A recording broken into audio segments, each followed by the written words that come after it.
Chapter 101 Dark City, 2. Jacob was speechless when he heard this receptionist's blunt way of handling guests, and then he remembered that coarse voice who inspected the ID card. He wondered if everyone here was arrogant and cranky. Nevertheless, since they could build such a city in the middle of nowhere and give shelter to anyone who entered without being worried about even 3 hegemonies, he won't cause trouble without any good reason. As long as they played by rules, he didn't mind obeying them. He took out 10 gold coins and 10 silvers and placed them on the counter, 10-day pass and that guild book.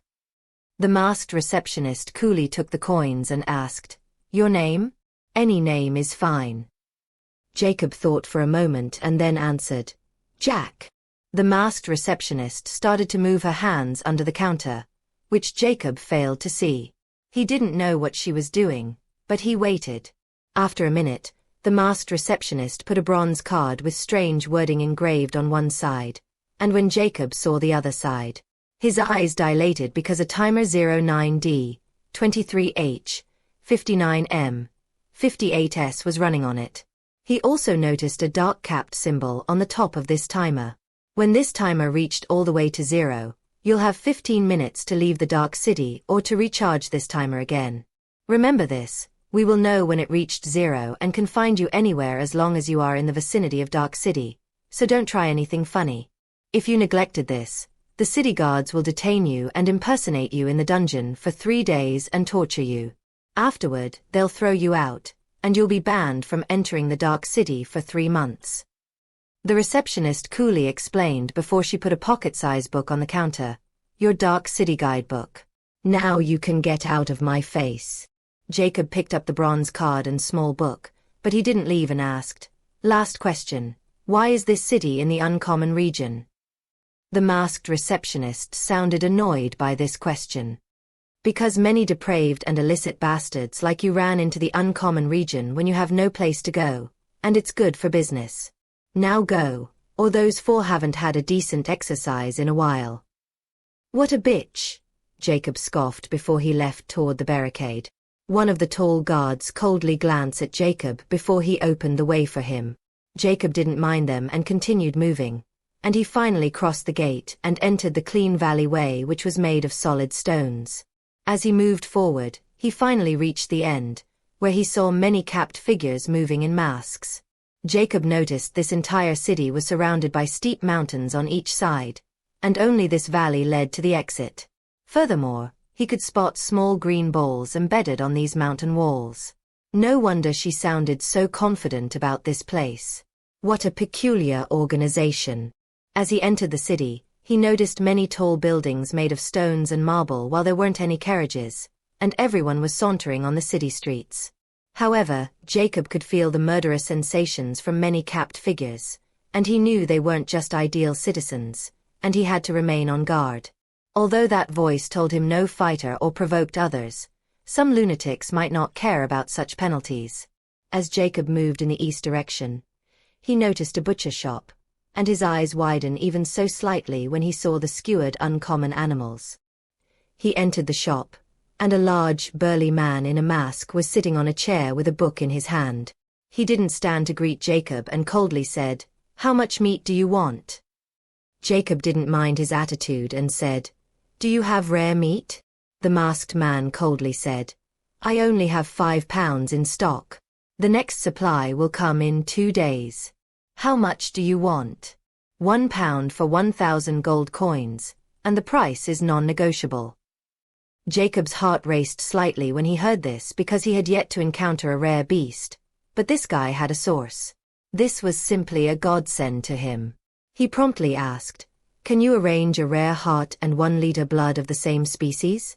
"I'm willing to pay handsomely. However, the blood and heart have to be from the same beast, and I can tell this, so don't put on a facade. If you can't arrange it, I'm good with just meat." The masked man's blue eyes suddenly shimmered with uncertainty. "It can be arranged. You can collect your delivery in 2 days. But I can only deliver 1 heart and blood after 15 days intervals. The price will be 10,000 gold coins." Jacob couldn't help but celebrate inwardly when he heard this guy agreeing to supply him with heart and blood. 15 days were nothing for him. He swiftly agreed. Fine, save 10 pounds of meat for me as well. I'll come in 2 days. Where can I sell precious iron here? Jacob didn't have this many gold coins on him, so his only option was to sell Titan iron bricks. He never thought he would do that, but the gold coins were nothing compared to rare heart and blood. Furthermore, he didn't tell him about the most important condition, which was he wanted the heart and blood of the new species every time. He would wait for their first transaction before he would put this condition. If this guy had some kind of rare beast farm, then their deal would be over and he would buy the rare meat from him, nonetheless. The masked man seemed amused by this question. Are you new in Dark City? Does it matter?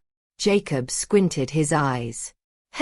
If you didn't know about Jerry's pawn shop, then you're definitely new. However, since you and I have a business deal, I'll point you in the right direction. Go to the Central City District, and ask anyone about the Jerry's pawn shop, and they'll point you in the correct direction. He chuckled. See you in 2 days. Jacob nodded before he left. The masked man's eyes shimmered coldly. Another rich newcomer, huh? I wonder how long his wealth lasts in this bottomless hole like a city. In the Dark City, there are always things you wanted to buy, and no amount of wealth is not enough. This is how the Dark City sucked you dry before. You become the slave to Dark City. A sigh escaped his mouth before he stopped caring about a newcomer like Jacob's. He had seen too many scions coming into the Dark City before they turned into beggars and were thrown out after torture. The only successful person in the Dark City was, who knows how to make profits, or you were just filling other pockets. Jacob had no idea about the butcher's thoughts as he moved toward the center area. He also scouted 3 more butcher shops, and to his surprise, they all can sell him heart and blood like the first one in 15 days intervals. But their prices were rather high, but Jacob used his merchant skills to get the price to 10,000 gold coins. When he left those shops, he grimaced. He never thought he would need to spend this many gold coins in the uncommon region. Furthermore, the more he observed the goods in the Dark City, the more he felt he was literally living in a village all this time. There were weapon shops that sold innovative weaponry, and even smoke mines and stick grenades were available in these shops. He was now starting to understand where that hob troll got all those weapons. As he entered the Central District, his attention was attracted to a 10-story tower that looked like a clock tower. Potion Tower? Jacob was curious and headed toward the tower. But 2 burly guards giving off a scary aura stopped him. 5 gold coin entrance free.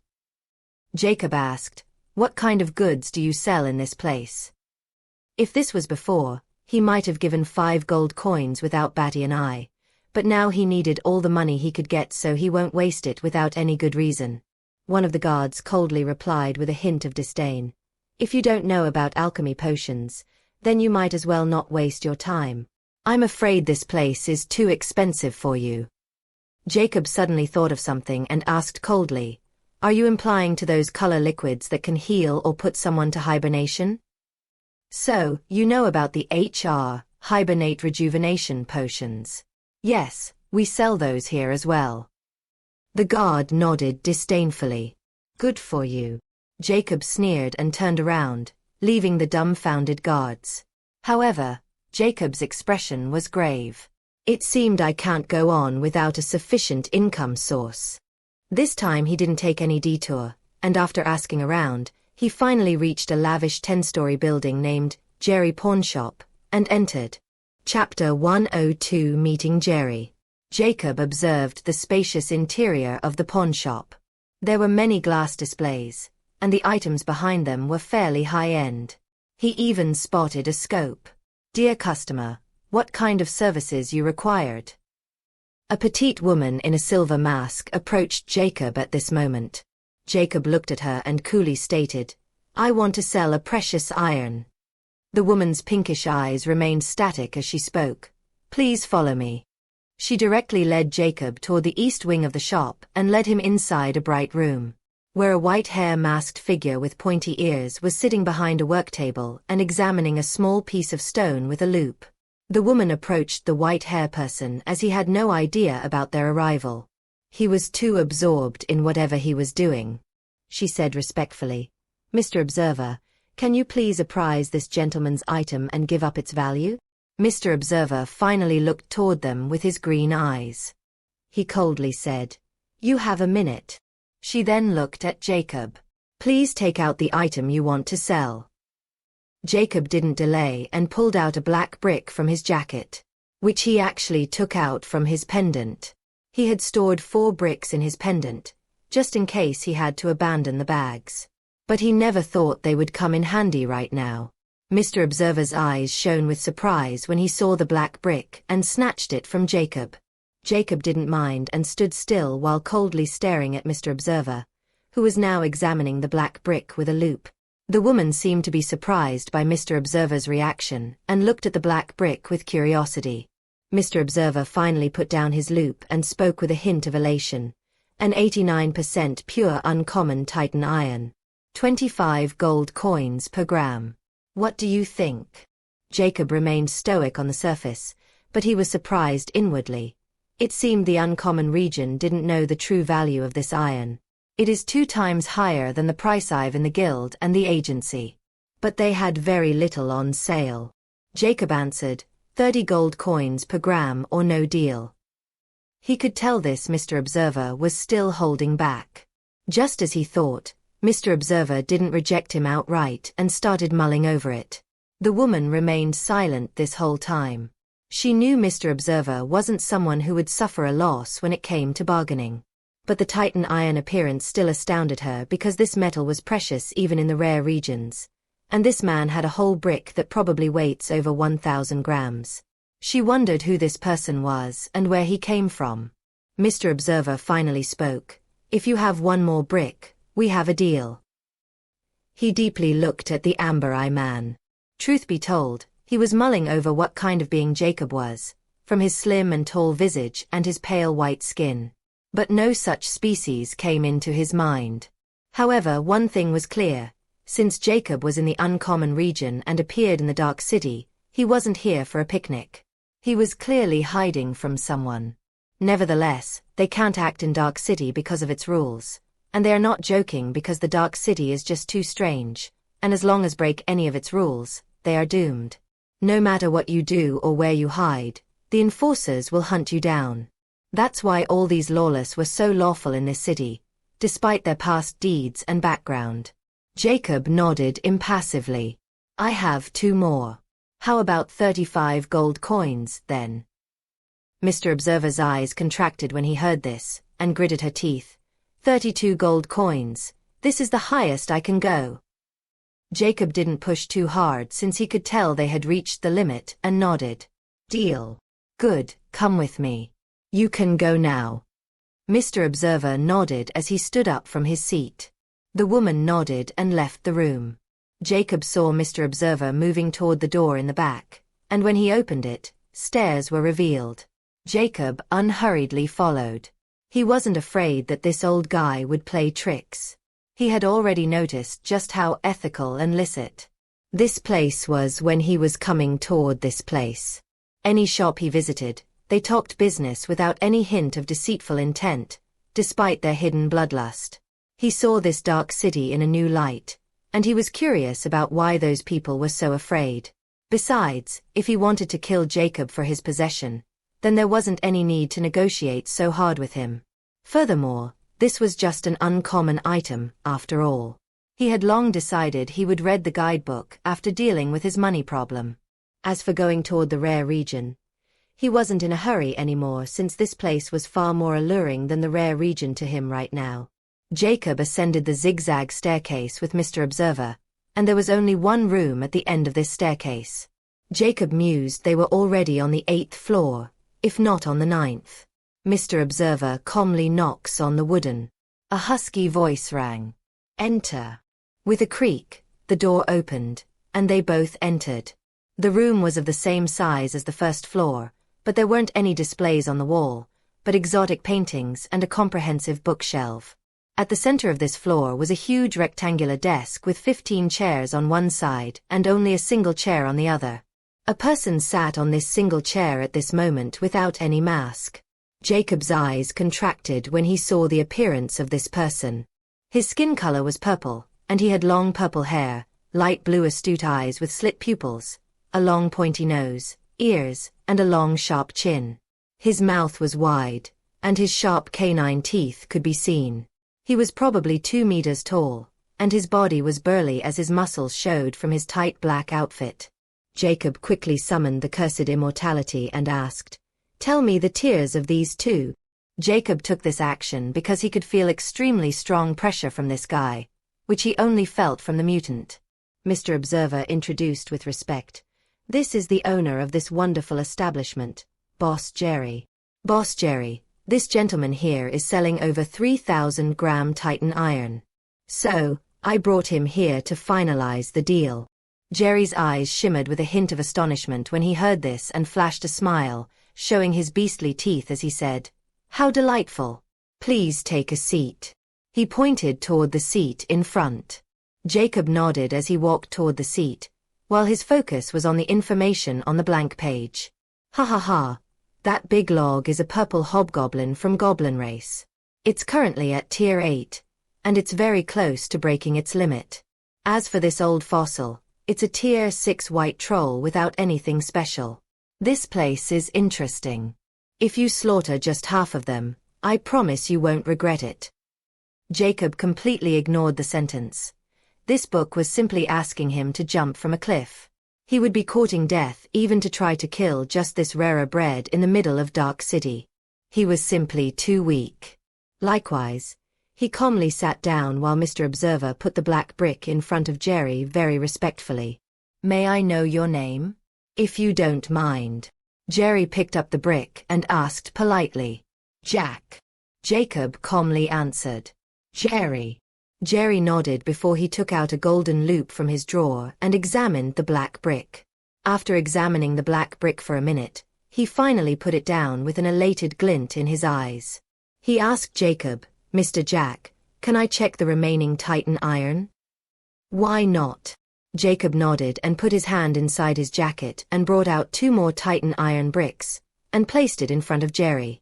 Jerry didn't stand on ceremony and quickly examined them as well, and when he was done, he calmly asked, "What's the final deal with Mr. Jack?" Mr. Observer promptly replied, 32 gold coins per gram. Jerry thought for a moment before he smiled. "I agree. Go and weigh these 3 bricks." Mr. Observer nodded, picked up the bricks, and headed toward the other side of the floor to measure their weight. Jerry deeply looked at Jacob and said, "Mr. Jack, if you have more Titan iron of the same quality, I want it all. Price is negotiable."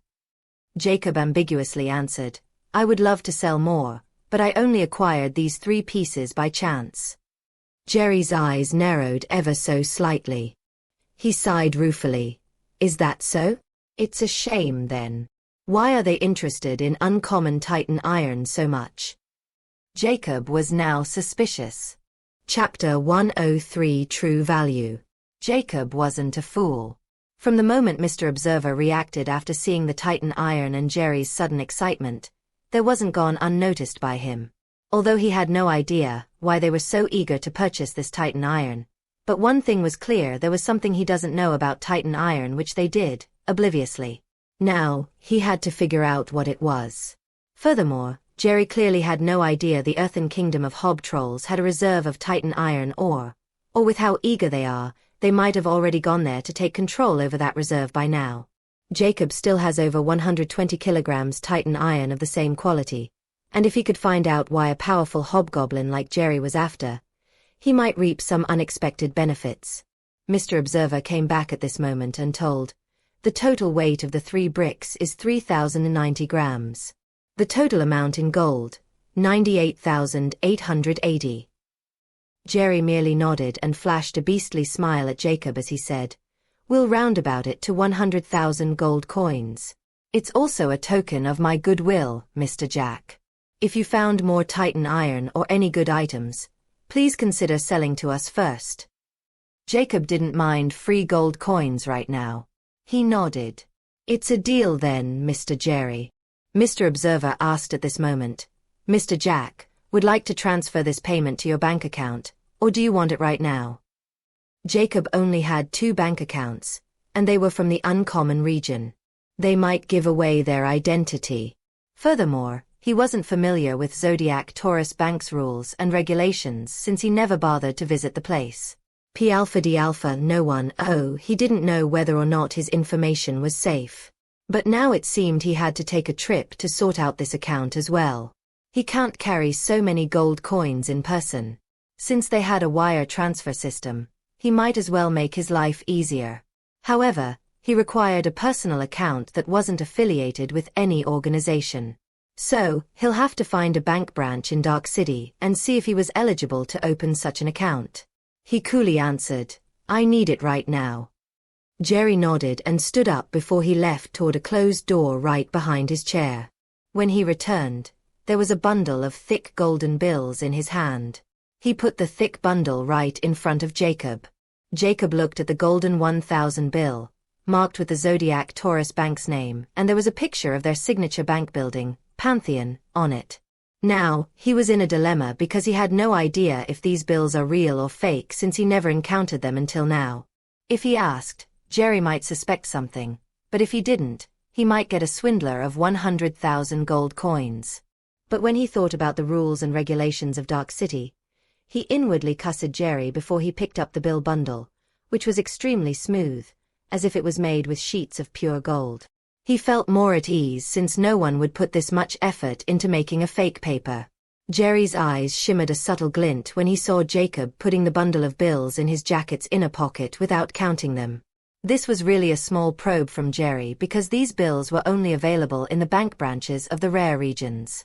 They were still legit in the Dark City though. But if Jacob was unfamiliar with them, he really suspected Jacob at that time. Jacob stood up and bid Jerry farewell, and Mr. Observer also left with Jacob. Jerry Polity walked to the door, and after he confirmed that Jacob and Mr. Observer had left, he locked the door with a stony expression on his face. "What do you think?" he questioned while looking at the stone statue on the floor's corner. The white status eyes were like glass, and suddenly, a famine voice transmitted from it. "I can't tell what kind of race he belonged to, but from his skin color he could be a wolf halfling or strange genasi from rarer region." Jerry shook his head. "I beg to disagree. These 2 races are extremely strong, only second to mountain giants. I don't think they would appear in the uncommon region's Dark City. They can easily gain access to the rarer region, Dark City. Even I can't enter that place. Even the Dark City in the rare region is extremely hard to enter for people like us, who are wanted by the entire rarer region. That's why we have to run all the way in this shithole just to stay alive. If he was from those 2 races, he would go to the rare region of Dark City, since that place is 1,000 times more resourceful than this, and might find some comrades there from his race. So, he's definitely not from the rarer region, and he doesn't have the qualification to enter that place. I'll be able to deal with him easily. So, forget about he was from the rarer region." The voice sounded again. "Well, you are far more notorious than me, so you know better, and you also have a point. I never thought after a decade of staying in hiding we will see a hope to return from this shithole." The voice was filled with emotions. Jerry also chuckled, before his expression turned stern. "But it is still only a hope, not certainty. How much Titan tears can we extract from 3,000 gram of uncommon Titan iron with 89% purity?" The voice didn't reply for a while, which didn't make Jerry impenitent because he knew that person was checking something. The voice rang again. "With 3,000 grams of Titan iron of 89% purity, we can only make 2 tier 3 Titan drops, and it's barely enough for me to reach A rank strength. However, if you want to break through again, I required 60 kilograms of the same quality uncommon Titan iron. A minimum of 20 drops of Titan tears will affect you again.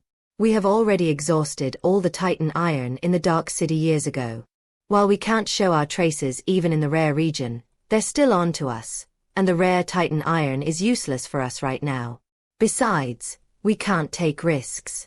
If they found out we are still alive, they will lie in wait outside the uncommon Dark City like before.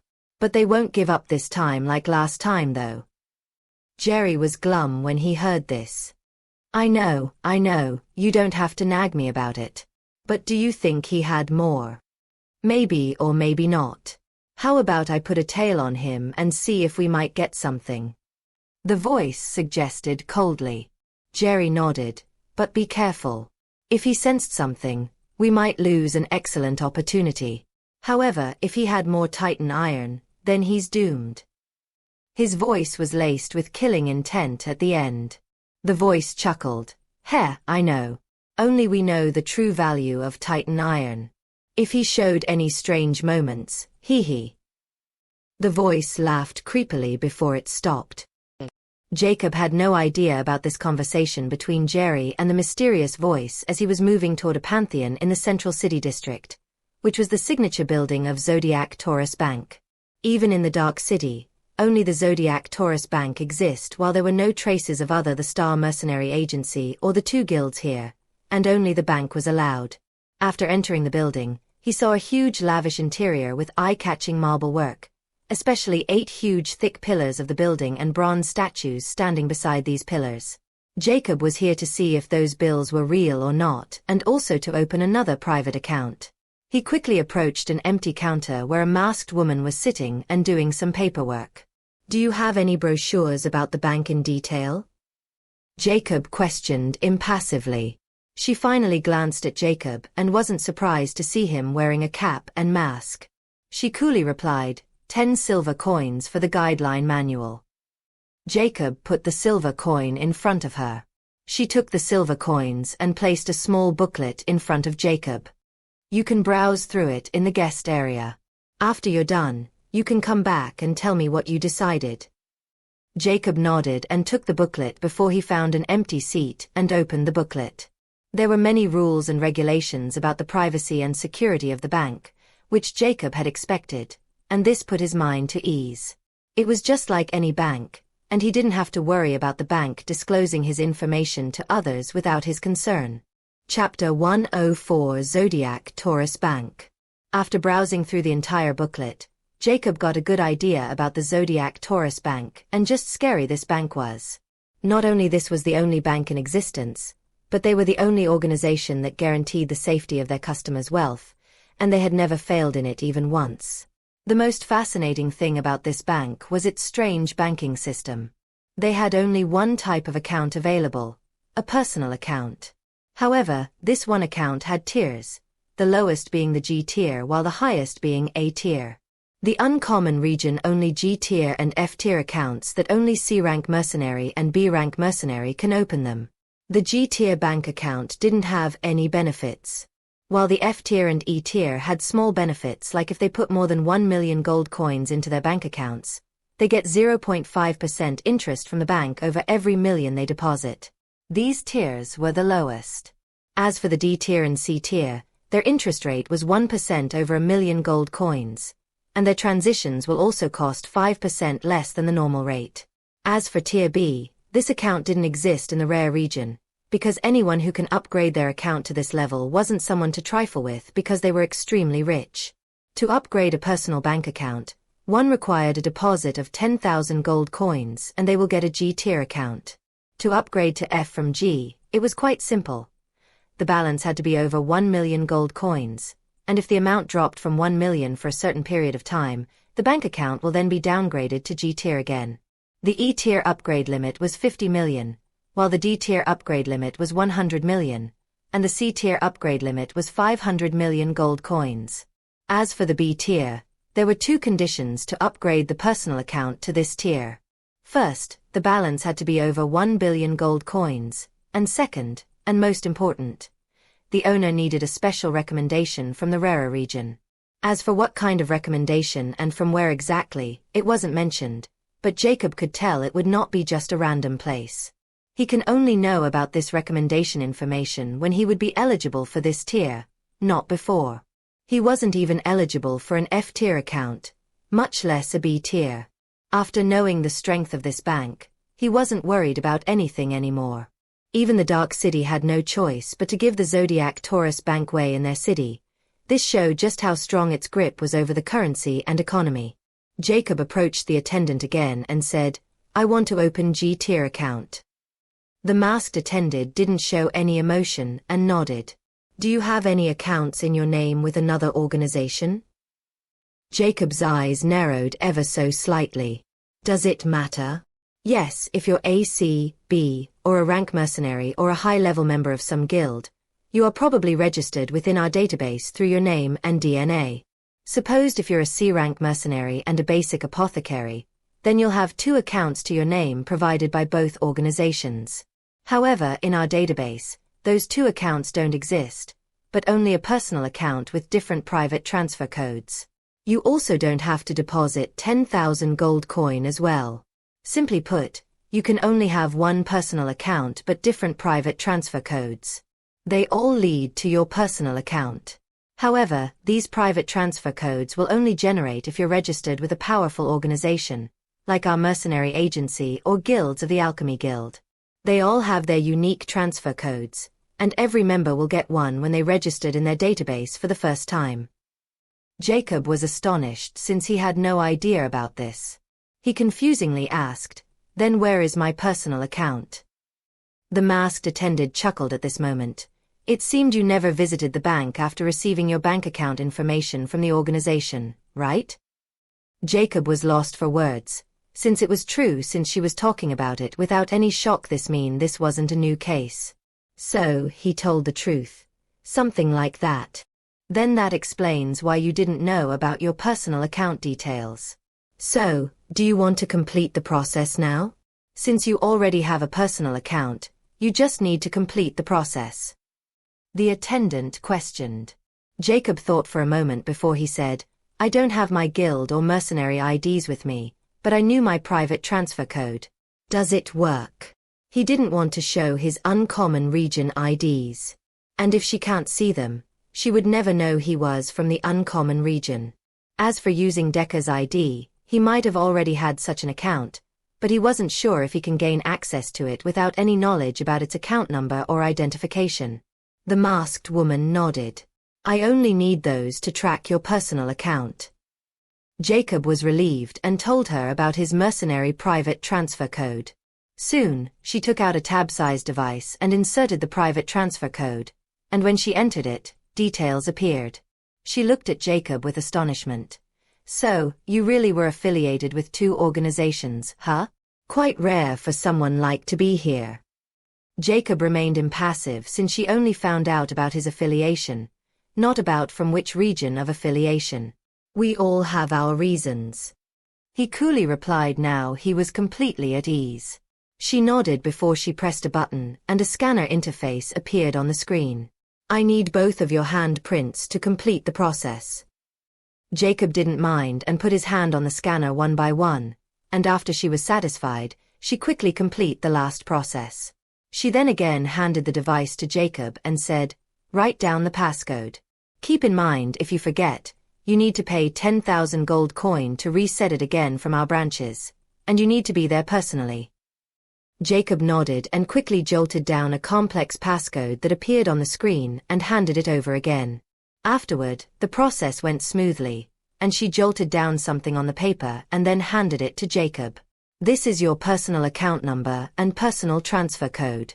The difference between this personal transfer code and the other private transfer codes is you will receive your payment directly without having it processed from any organization's database. She handed Jacob the paper with 2 complex numbers. Jacob glanced at it and remembered them instantly. How much balance do I have?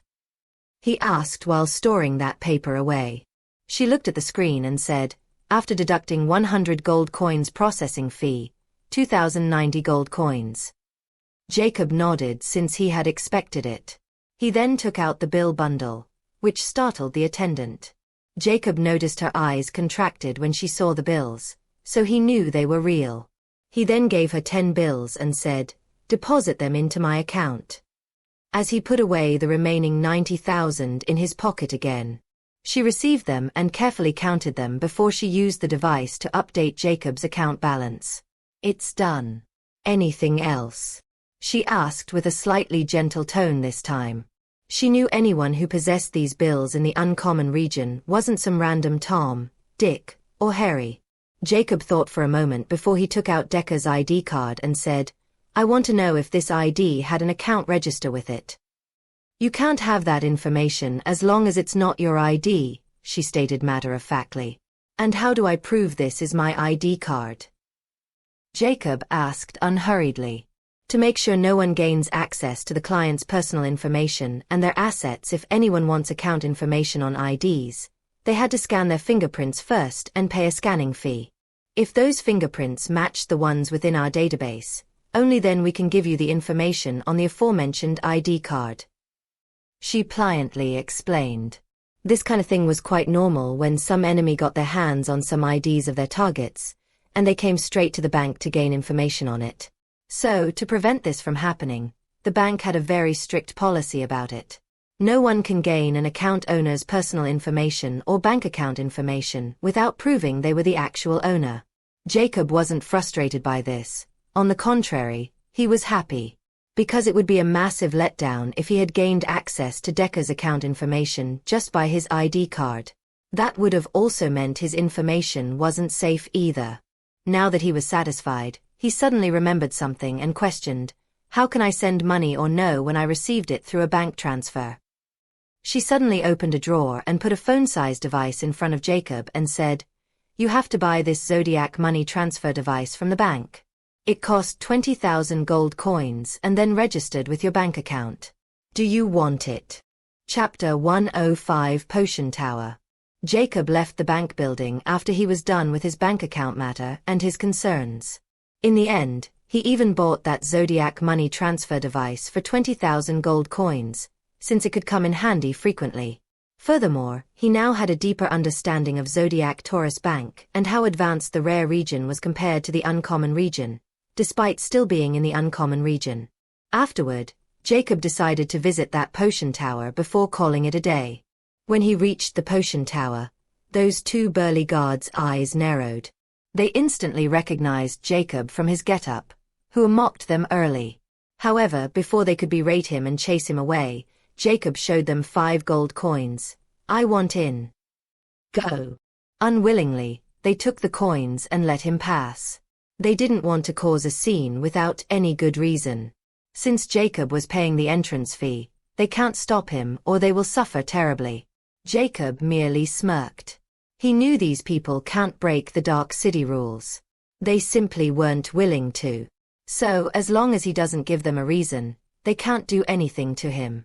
The interior of this potion tower was made with white wood, which was gleaming like marble. He saw medical equipment on display, dry plants, herbs, and especially those colored liquids stored in all sizes of flasks.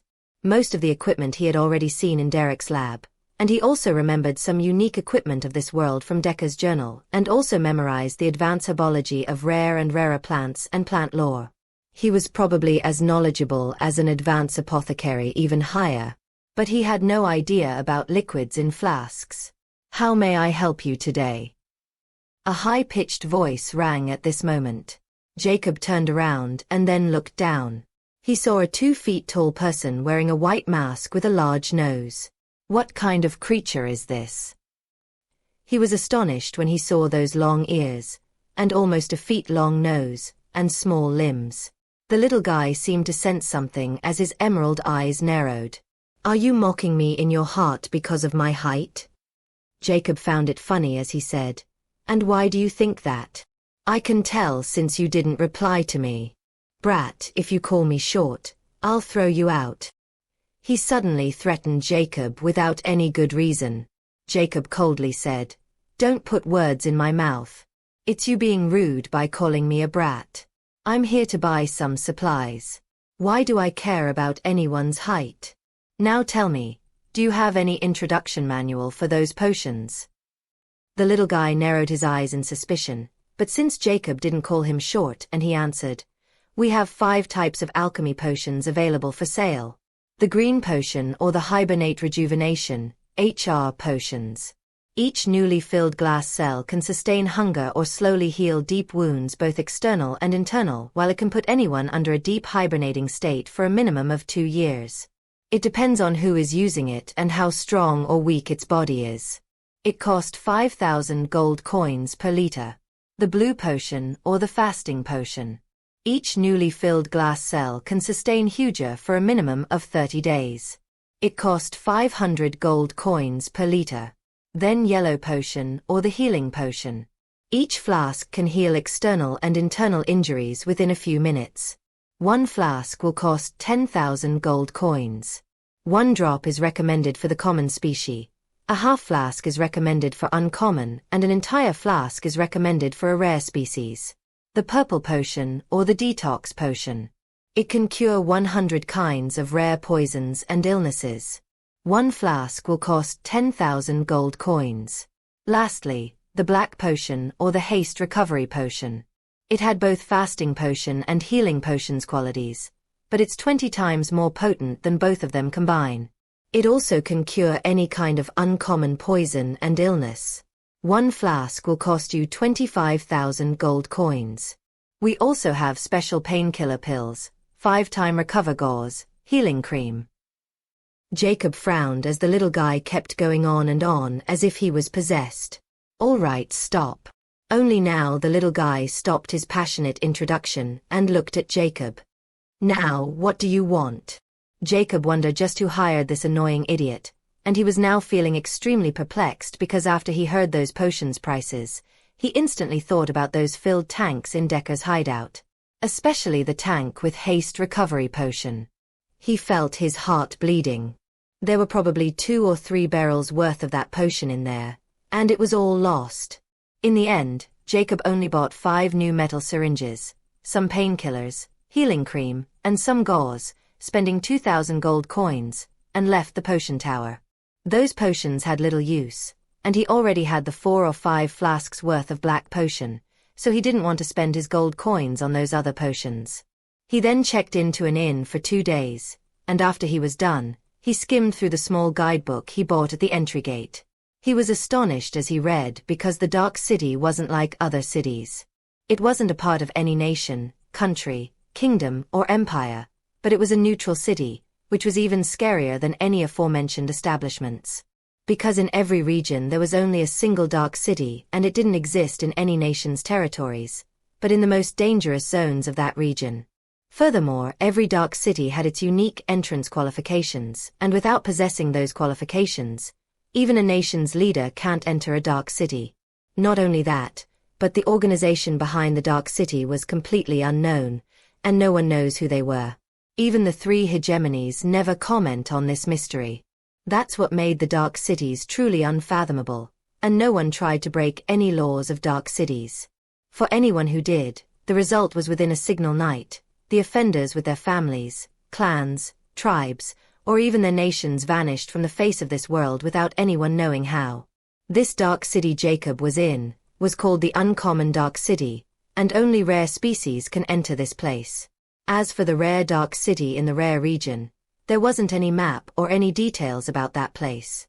If someone wanted to enter that place, they first have to find it before knowing what the entrance conditions were.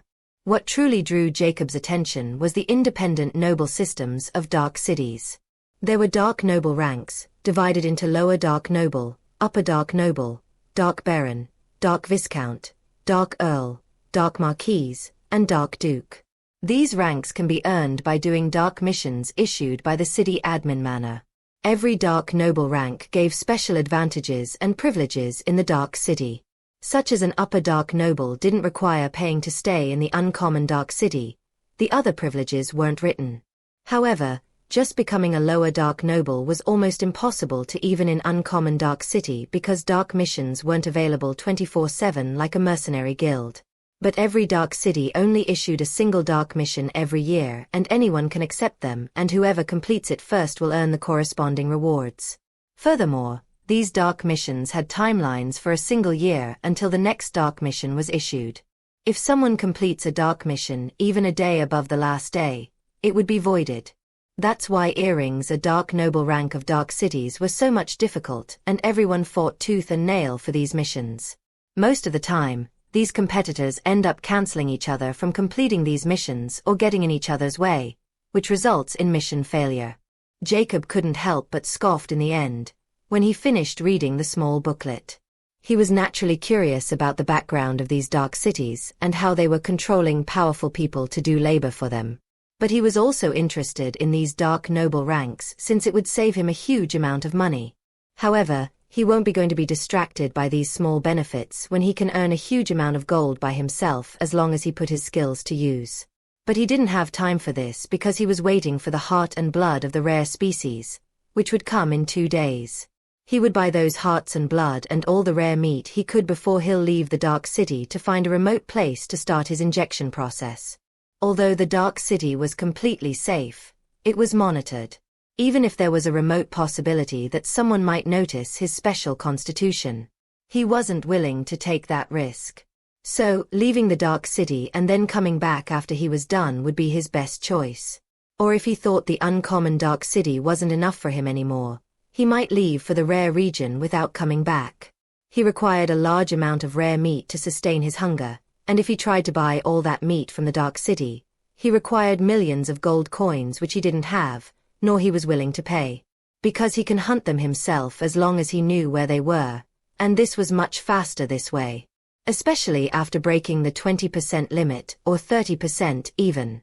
He hasn't forgotten his realistic goal, which was immortality. Nothing else was more alluring than this to him. Chapter 106 being followed. 2 days later. Jacob had a pleasant lunch in his room before he left toward the butcher shops he had visited on the first day and ordered rare heart and blood. When he was a few meters away from the first butcher shop, cursed Immortality. He summoned Immortica and told sternly, "I knew you know what is going on, but still, I'm going to tell you one more time. Soon when he showed me heart and blood, I want to know their tears and if they are good for distillation or not." Jacob was so confident in appraising those hearts and blood, was naturally because of Immortica, and he knew nothing can escape this book's detection. Furthermore, he only has half an hour to finalize all the deals before his time of summoning Immortica runs out for the day. Why don't you just kill all the surrounding livestock? This place is probably a poultry farm for you. Immortica recommended. Jacob retorted coldly, "I'd love to, but I don't want to be ripped apart by the owner of this farm. So, keep your obscene suggestions to yourself. We have work to do. Then just draw some chickens out of this farm. It's so easy. Why are you being a coward?" Jacob ostensibly replied, "We'll cross that bridge when the time comes. First, I need to absorb all the heart essence I'm about to get, and if I find myself short on meat, I'll do as you suggest." It wasn't like he hadn't thought of this, it was just that he didn't require taking such actions right now. Jacob entered the butcher shop, and he saw the masked man skinning some uncommon animals while the burly butcher he was familiar with sat in his chair. When the masked butcher saw Jacob's appearance, his eyes flashed as he said, "So you come." Jacob didn't beat around the bush and said, "I'm in a hurry. Do you have it or not? Wait here." The butcher didn't mind and put his book down as he stood up and entered the back door. "That's a tier 6 brown troll. Don't you want his heart and blood?" Immortica wrote words of temptation. Jacob merely scoffed and didn't indulge it anymore. Soon the brown troll came back with a jar filled with blood and the heart was also floating within. "Now tell me that thing tier and if it's good for distillation?" Jacob questioned. "Tier 4 grey horn hog. Although it was slaughtered 4 hours ago, it's still good for distillation. But it's nothing in front of that big log." Jacob pretended as if he didn't even see the last words. "Your heart and blood." The brown troll put the jar in front of Jacob while observing his eyes. Although he didn't know why Jacob wanted this heart and blood, he didn't have the right to ask. But he was curious about how Jacob would tell if this was indeed the blood and heart of a rare species. To his surprise, Jacob didn't even open the jar and put 10,000 gold bills on the counter and said, "It's indeed what I asked for." The brown troll was baffled because he thought Jacob would take out some kind of device or taste the blood or at least open the jar to smell it, but he didn't do any of this. Jacob put the jar in the large bag he had prepared beforehand. He looked at the brown troll and asked, "Can you arrange another heart and blood except for grey horn hog next time?" "You? How do you know?" The brown troll's eyes went wide in shock. Jacob deliberately revealed it so he could intimidate the other party. And he also wanted to be sure the next delivery would be different from the grey horn hog. Now that the butcher knew he can tell where this blood and heart come from just by a glance, he won't dare to underestimate him. Can you arrange it or not? Jacob completely ignored his question and impassively questioned again. The brown troll took a deep breath before he shook his head. My supplier only raised grey horn hogs. That's what I think so. Jacob didn't have his hopes up from the start. Then you don't need to arrange the heart and blood anymore. Thanks. Done saying, he left the bewildered brown troll and his shop. Jacob quickly approached the second butcher shop, which was 500 meters away from the brown troll's shop. The butcher also prepared a jar for Jacob. Ha ha ha. This is also a heart and blood of Tier 4 grey horn hog. It seemed your dream of collecting heart and blood without getting your hands dirty might not last for even a day. Jacob's expression fell when he saw that and thought grimly, do they all have the same supplier? I don't want this heart and blood, he plainly declared. The butcher, who was a gnome, turned hostile hearing this and rebuked. Who do you mean you don't want it? Are you messing with me? Do you know how difficult it was to arrange your bullshit blood and heart? Jacob knew if it was anyone else, they would also fly in rage, but he had no use for this heart and blood anymore. He said, I know I'm the one at fault here. So, I buy 15,000 gold coins worth of rare meat from you. How's that sound? Then what about this heart and blood? Although the gnome was still furious, he didn't try to jump on Jacob anymore, since 15,000 gold coins weren't a small amount. You can think of a way yourself. Now, do we have a deal or not? Jacob coldly questioned. Since it was his fault, he was willing to buy meat from here, but if this guy think he can push him around, then he was dead wrong. If he still threw his little tantrum, he would leave and see if this guy dared to attack him. Furthermore, he can tell these guys didn't have to spend 10,000 gold coins on a measly heart and a liter of blood.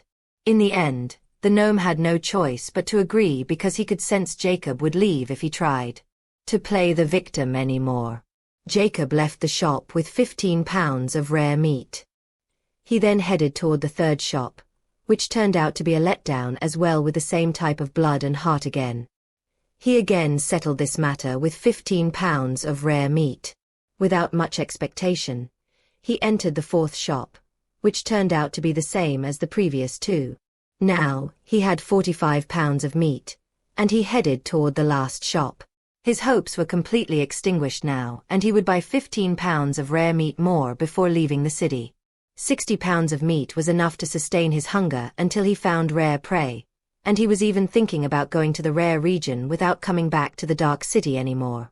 Although this place was great and all, his needs lay in the rare region where he can hunt as many rare species as he wanted.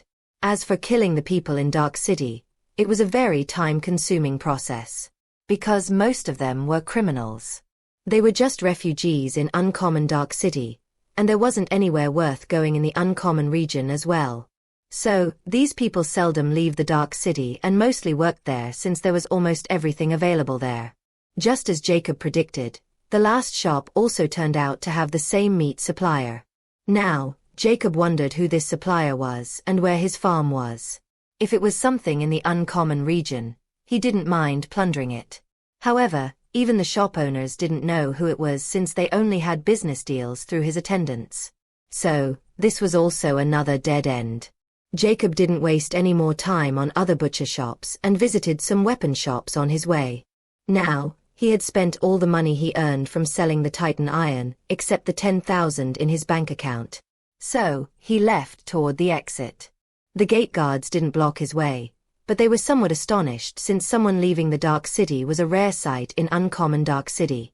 The rude gate attendant only asked for Jacob's pass back without saying a word about refunds for his remaining days. Jacob coldly glanced at her before he left through the gate. However, just as Jacob left, another capped person left soon after, and Jacob didn't even notice this person. His mysterious person stealthily followed Jacob's tracks since it was in the middle of the day.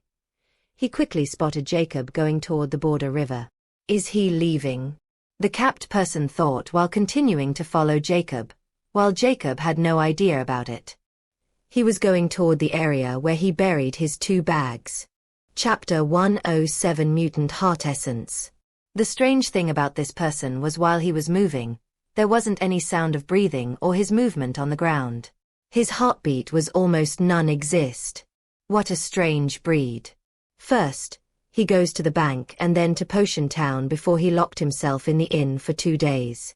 Now, he bought so much meat and exited the city. Just what the hell is he doing, and why did I even mission to follow this oddity? The stalker thought in vexation. However, when they were just a few hundred meters away from the river, he saw Jacob suddenly start to dig between trees, and thereupon he noticed Jacob taking out 2 large bags from the ground. His gray eyes dilated with a hint of astonishment. So, he has something to hide.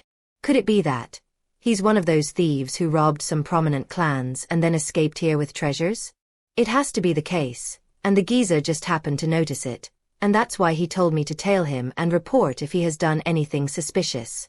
However, if he really has stolen wealth that can even incite that cynicism geezer, then I should consider my option more carefully. I'm not a wanted criminal like him. If I had wealth, I might be able to pay my way out of that mess. Which also means I can return from this shithole. His purple eyes shone with ambivalence. He knew double-crossing his current boss would be hazardous, but he didn't want to stay here forever. First, I'll kill that guy and take his things, and if there's really something worth risking my position in this shithole, then I should take that risk. But if I got nothing worth buying my freedom, then I'll take it back. Besides, that geezer can't tell if he was killed by me or some random beast, or I can simply say he was leaving and I had no choice but take action. His purple eyes suddenly flashed with killing intent. That guy seemed weak. This should be easy. I just had to strike when he least expected it. Jacob had no idea that he was being shadowed right now, and the other person had already decided to kill him for his treasures. While healing 4 large bags, he still moved swiftly deep into the mountains. How can he move so fast while carrying those large bags? He can't be an agility type, right? The stalker wondered, as he was now more careful of Jacob and didn't dare to underestimate him. As they moved deeper and deeper into the mountains, the stalker became warier before a hint of shock surfaced in his eyes. He had stamina and agility? He can't be from the rarer region, right? He suddenly has second thoughts about attacking Jacob now. Furthermore, he was extremely careful and sneaky, and he survived to this day because of his astute mind. Although Jacob looked weak, he had shown agility and stamina, which only a top-tier species of the rare region can have. Or someone from the rarer region. Although he was strong and can kill rare species with his sneaky abilities, even he dreads those peak races of the rare region and any species of the rarer region. Jacob moved for an entire day before he found an empty cave beside a small pond. After scouting the area, he decided to remain here until he was done absorbing the heart essences. Furthermore, he can also practice his water meditation.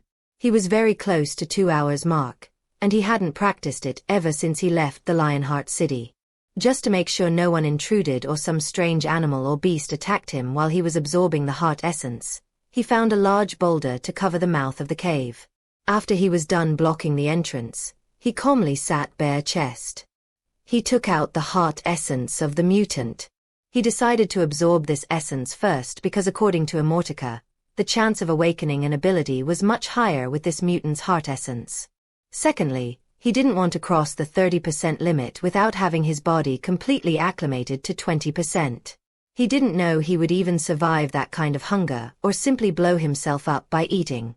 After taking a deep breath, he pierced his chest with a newly filled injection. The moment the mutant's heart essence entered his heart, Jacob's entire body quivered before he felt like lave has entered his bloodstream. Black vines started to appear on his entire body, and he felt like he would explode at any moment. This pain was far worse than he had felt before as his heart was beating like an engine, and his blood circulated at a crazy speed. The vague dark mark inside his heart was now suddenly gleaming in red as it suddenly started to become apparent. Jacob could feel something rising within him like a raging tide, and he was very close to losing his consciousness because of the sheer pain and temperature he was feeling. Don't lose consciousness. You're awakening an ability. If you lose consciousness, you'll regret it. Ha ha ha. An eerie voice reverberated in his head, which was none other than Immortality. He can never forget that eerie, overlapping voice. Although he didn't know how it could speak right now. He didn't have time to mull over it because he now had to do everything to stay awake. He even bit his tongue to not fall unconscious while he had to endure the feeling of his heart being slowly ripped apart. Outside. The stalker didn't have any idea Jacob was in his most vulnerable state as he looked at the closed save with complicated emotions. He had long thrown the idea of attacking Jacob after he saw him lifting that over 1,000 kg boulder like it was nothing. He now felt extremely glad that he didn't attack Jacob, or he might don't have a life to regret it right now. Now, he understood why he was only given the mission to just tail him, but not act against him. Well, geezer, I'll report about Treasure and his location. But I won't tell you about his strength. If you two battle, you'll probably destroy each other, and then I can easily reap huge benefits. His scheming eyes shone with coldness. But I have to make sure that Geezer leaves his cave, or if he didn't come, it would be for nothing, and he might sense something and turn hostile to me. With that in mind, he took out a small divide. If Jacob were here, he would instantly recognize this because it was a pager. Fuck, there is no signal in this shithole. I have to be close to the Dark City to use it. Well, since he put such a huge boulder around that cave, he won't leave anytime soon. And it would be easier to draw the geezer out if I sound desperate and led him here. After taking another glimpse, he left quickly toward the Dark City. He was over 80 miles away, and it would take him 2 days to come back with help if things go smoothly. Inside the cave, Jacob was groaning and whimpering on the ground as he was on the verge of going insane with that extreme pain running amok in his entire being. His entire body was in the shade of deep red as his cutaneous veins could be seen clearly, while traces of black blood were on his orifices. The dark mark inside his heart was now quite apparent, as it was covered in a dark sheen at this moment. It was the symbol of infinity symbol, as his infinity pendant. Furthermore, the gap between this infinity symbol wasn't empty, but they were still quite hazy to see for the moment. Suddenly, dark roots started to spread from this infinity symbol before they covered the entirety of Jacob's heart, making it pitch black. Outside, Jacob suddenly felt like something just exploded in his heart, and all of a sudden it stopped beating. No matter how strong-willed Jacob was, he can't stay awake while his heart got stopped suddenly, while he was mentally and physically tortured and exhausted. His eyes rolled upward, and he fell to the ground without breathing. Half an hour passed since Jacob's heart stopped, and he was virtually dead. Suddenly, the darkness covering his heart started to disappear before only the vague infinity mark was left. His heart suddenly trembled before it beat unexpectedly, and slowly it started to beat in a particular rhythm while a strange chill was released in Jacob's body. He started breathing again, but he was still unconscious. At this time, a white book appeared from thin air as it hovered on top of Jacob. Immortality's eerie voice sounded at this moment, filled with delight. Ha ha ha ha. I don't know if he's lucky to awake this ability or unlucky. At least I won't be bored anytime soon. Ha ha ha. Chapter 108, A Dangerous Ability. Child, you seemed lost. A benevolent voice said to a young man with tattered clothes and his face filled with bruises and scars sitting on a clean staircase, panting. The young man looked behind and saw a smiling old priest, and then he noticed the building behind him. It was a temple. I'll leave, said the young man in his weak yet cold voice as he tried to stand, but failed. Because of his exhausted state, he grumbled because of the pain he felt from the wounds. I didn't mean to chase you away. You're in the temple of God, and he would never chase away pitiful. The priest replied as he moved toward the young man to support him. But the young man didn't let the old priest approach him, and with great difficulty, stood up. I'm not pitiful, nor do I believe in any God. Finished saying, the young man tried to walk away, but just as he took a step he lost his balance and fell to the ground, groaning in pain. Suddenly, he felt a skinny yet firm hand struggle to ell him up. "Young man, we all are pitiful to be born in this world of trials," the priest softly said as he lifted the young man. "You didn't need to be a believer until you find it in your heart, nor did I ask you to believe." The priest smiled as he strongly held the young man. "I just want to help you. There's no other reason. Now, let's go inside. It's going to be a rainy night."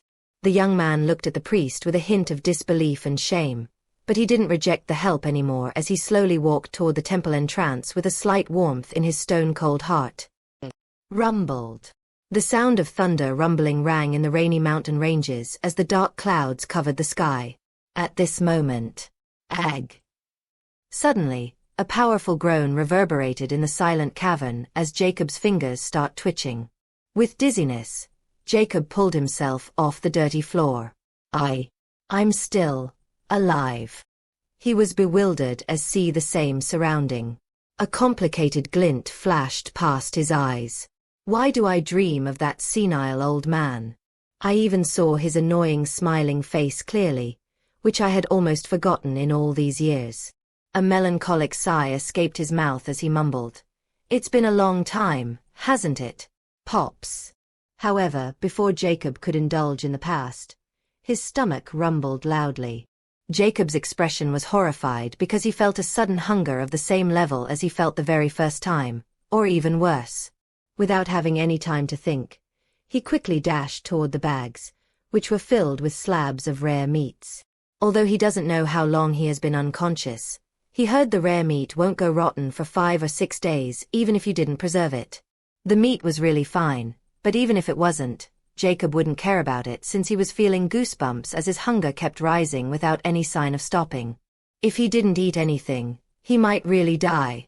Without caring about if it was uncooked, he started eating it raw, and to his surprise, his teeth were biting this hard meat like it was tofu. He understood he had again because strong, far stronger than he was before. So, he ate even faster. As he consumed the meat, it instantly turned into warm yet cold energy as he visually felt this energy spreading in his whole body at an alarming rate. His digestive system was working 20 times faster than before he ate the entire tiger bull. Furthermore, as he ate, he didn't see any kind of change in his muscle mass like the last time. He wasn't even masculine anymore, but skinny. In 15 minutes, Jacob had consumed all the rare meat he had brought with him here, and to his horror, it was only enough to help him not go crazy. But he had this feeling that it won't last long before it would return. But for now, he wasn't hungry enough to not even think straight. As for how long it lasted, he didn't want to find out and was ready to hunt anything out there. However, first, he had some doubts which can be only answered by a certain book. Cursed Immortality, he menacingly uttered. Jacob first glanced at his progress, and his eyes contracted when he saw the percentage. Second level. Turn immortal mark into cursed mark. Completion. 30.01%. How the fuck did this happen? Explain. Jacob couldn't help but gnashed his teeth. He didn't take the gnome's heart essence before the mutants for exactly this reason. He didn't want to cross 2 limits at the same time, but somehow it happened. Furthermore, he was misguided about this as well. Immortica only told him a matured mutant would probably provide a 10% increase in his completion rate. But it provided over 12%, and now he was suffering the consequences. If he had a vast reserve of rare meat, he didn't mind. But he didn't, and he was still in the uncommon region, which put him into a very perilous situation. And it was all because that damn book told him it would be fine and he would even awaken ability which he literally died awakening, and he knew he had failed. Immortica wrote, "What are you yelling about? I never told you the exact percentage the mutant heart will provide. Besides, you should have thought that you also had a mutant heart. This means the final result of this injection was also random. But I had to say it went pretty well for you. Not only you got a huge percentage because of your mutant heart, but you also successfully awakened an innate ability." Jacob, who was about to lose his temper because of Immortica's nonchalant bullshit, was instantly startled when he read the last part. "I awake an innate ability?" Jacob quickly asked, completely forgetting about his previous resentment. "But you said, wait, why did you speak at that time but not now?" It was also what he was most mad about. Immortica had told him the strict rules of their communication, but those rules also seemed to be a facade. Hee. "I'm still bound by the rules, but do you know all the rules?" Immortica questioned. Jacob frowned. He really didn't know all the rules because he only knew what Immortica revealed. P alpha D alpha no one. Oh, don't become suspicious of me. I'm bound to you. Do you think I'll harm you and then wait in some damn place for hundreds or thousands of years again until some other inheritor appeared? Let me tell you, I could speak at that time because just like you can summon me, I can also summon myself as well. However, unlike you, the time limit is only 1 minute and the cooldown period is 1 year. I can freely speak in your mind if I summon myself, and you don't need to about this since this was irrelevant to you. Now that you know, what can you do about it? Ahaha. Jacob felt more at ease when he heard this, but his expression darkened when he saw that mocking laugh. He knew this detail was irrelevant to him, and he had no use for such information besides knowing that this annoying book had such a capability. Not wanting to continue this topic after getting a satisfactory answer, he quickly returned to the main topic. What about that innate ability you spoke of? What is it? Since this question is related to your progress, I'll answer it. Do you know how your heart mutated? It didn't answer but posse a question instead. Jacob rolled his eyes at the first line, but he didn't really know about the answer to the latter. Why are you playing riddles? Just tell me. Remember that little grey bug which never left your heart that day? Jacob's eyes narrowed with a hint of fear. How could he forget about the bloodstorming bug that bastard used to test his heart that day? It was because of bloodstorming bug? He questioned in astonishment. Exactly.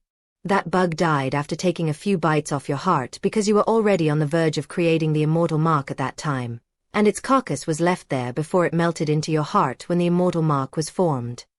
Jacob suddenly had a terrible feeling about this. Don't tell me. Ha. You awaken that bug's fluid acceleration ability, which is extremely hard to control. You can say your heart is now an accelerator that can accelerate your blood at an extremely high speed.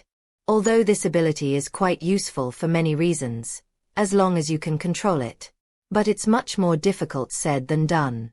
To control it, you have to learn how to control your heart rate, which can now increase infinitely as you grow stronger and stronger. Because if you can't, your heart will blow up your entire body before blowing itself. Chapter 109 Prey or Hunter 1. Jacob's expression was ashen when he read about this ability because it was more like a suicidal ability than helpful.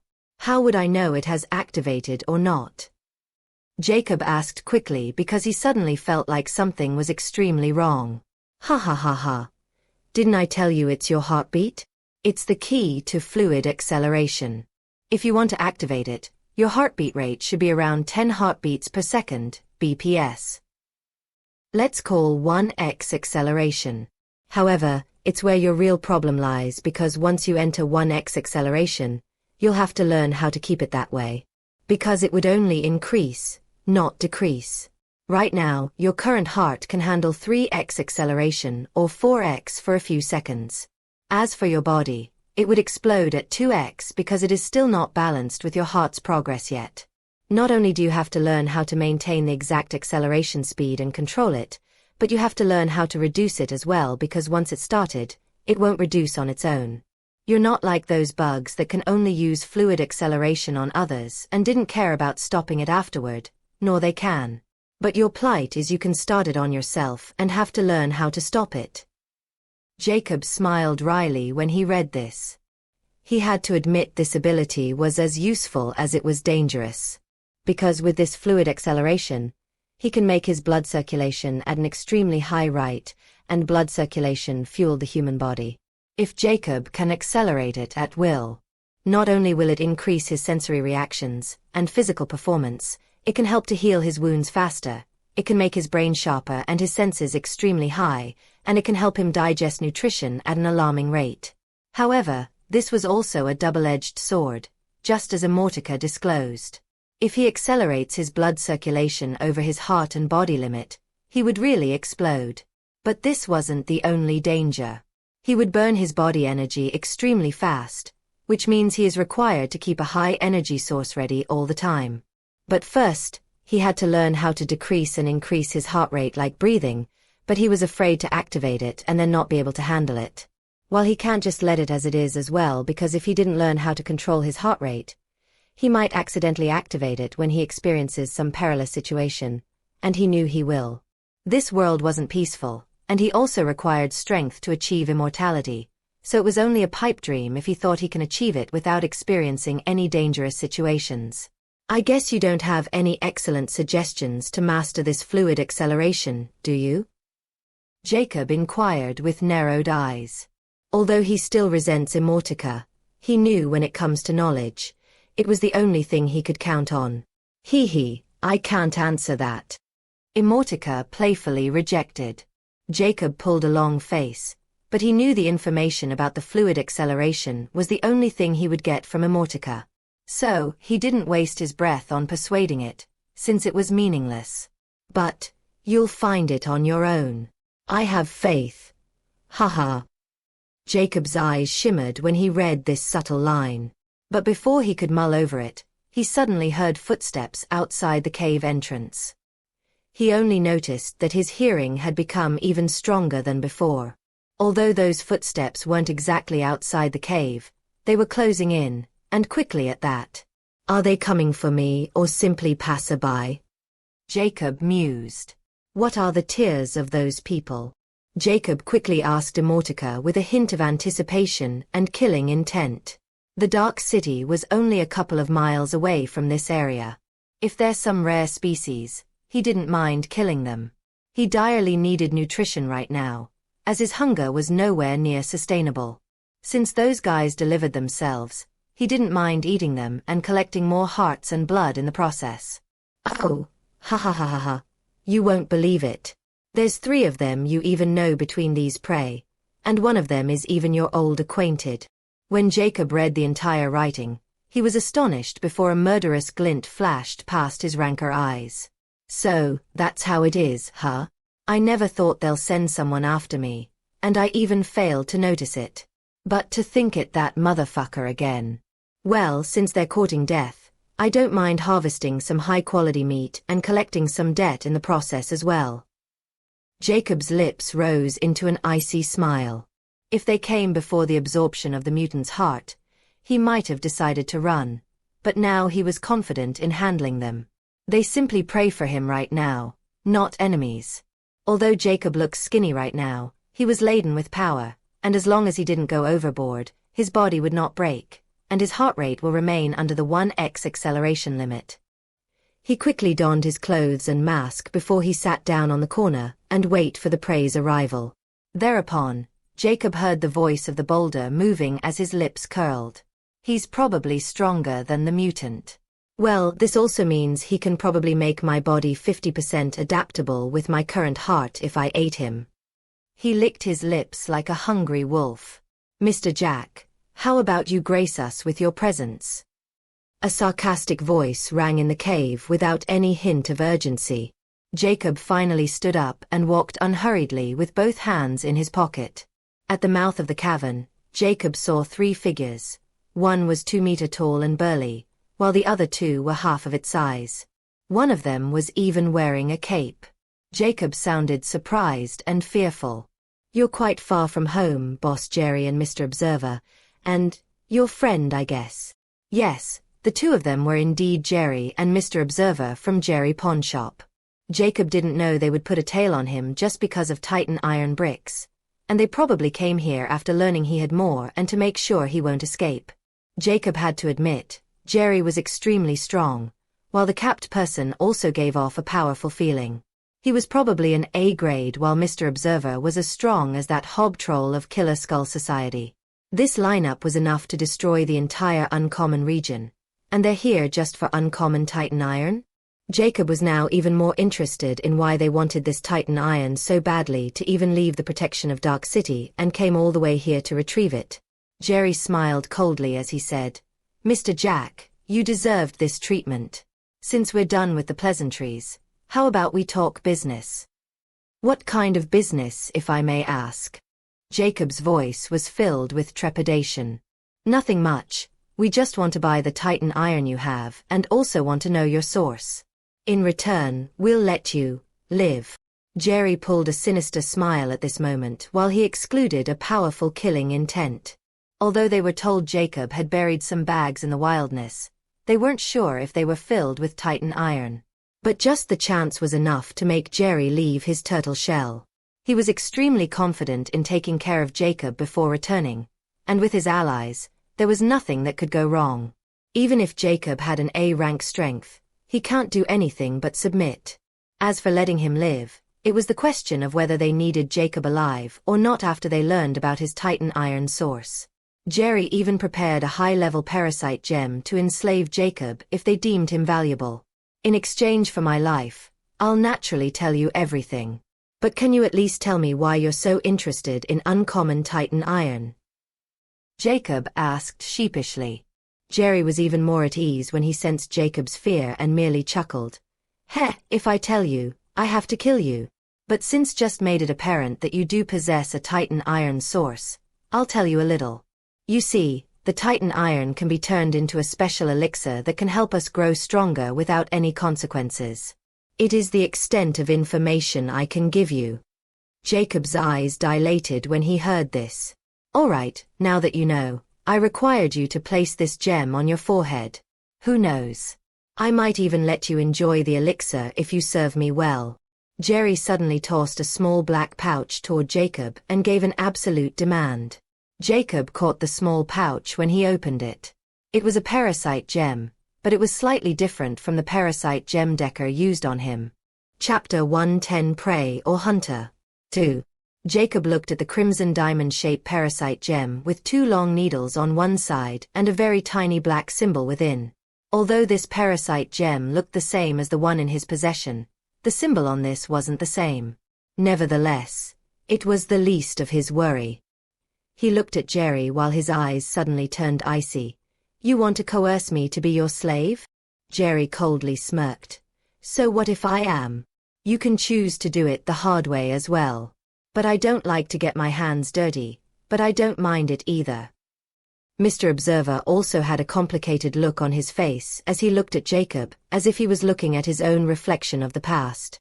He knew the parasite gem in Jacob's hand was an intermediate rare grade, one which was completely different from any uncommon grade. The items like parasite gems, slaves, firearms, potions, and so on were all divided into common, uncommon, rare, rarer, and epic grades, and each grade has 3 subgrades: low, intermediate, and advance. The parasite gem Decker used on Jacob was a low uncommon grade, which can restrain and control even rare rank species like Decker. But the uncommon parasite gems were useless against powerhouses like B rank or even some extremely strong-willed C ranks. Only a low rare grade parasite gem can enslave the aforementioned species, while an intermediate rare grade parasite gem was extremely rare in the rare region because it can control someone with A rank strength. But the most dreadful thing about the rare parasite gems was they weren't like the uncommon parasite gems that can only restrain movement but can't make them talk against their will. Not only the enslaved person lost the ability to move freely without orders, but their thoughts were also like an open book, and as long as they were asked a question, they will instantly answer. The only way to free oneself was to become stronger, which the owner would never allow unless he had a higher quality gem at his disposal. As for taking out those intermediate parasite gems by force, it was simply a pipe dream. Because these gems take root directly into the brain, not just the skull, and if someone tries to force them out, they will suffer serious brain damage. Even if they somehow manage to pull it off, they won't be sane anymore to enjoy their freedom or die of brain damage or by their owners. Mr. Observer was such a case. He can't even have thought of rebelling because Jerry would torture him to end if he found out. He had long resigned to his fate and was completely loyal to Jerry now, and he let him do as he pleased as long as he didn't cross his bottom line. But who wouldn't like their freedom? A slave is still a slave. Slavery is a common occasion in the rare region where slavery was common, and even in the Dark City, you could find slaves if you knew where to look. When Mr. Observer thought Jacob would also become a slave like him and accept his fate, which was far better than death, his next action shocked everyone. Jacob simply put the parasite gem in his pocket, before he drew his two crescent short swords, which were giving off a cold, sharp sheen. His index fingers wore the metal bearings in the center of two hits like rings as he started to rotate them closewise and coldly said, "Let's see if you can back your own words. Let's decide who is prey and who is hunter." Jacob's perfunctory riposte made Jerry's killing intent sore. "Since you want to be valiant, I'll beat you into submission." He suddenly showed his black gauntlets as he moved forward. The capped figure, which was silent all this time, suddenly took out a jet-black revolving rifle and aimed at Jacob. "Don't worry. He won't shoot."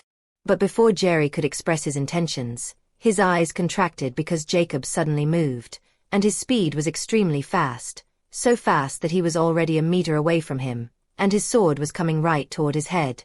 Shocked, his heart jumped as he never expected Jacob's speed to be this fast, even faster than him.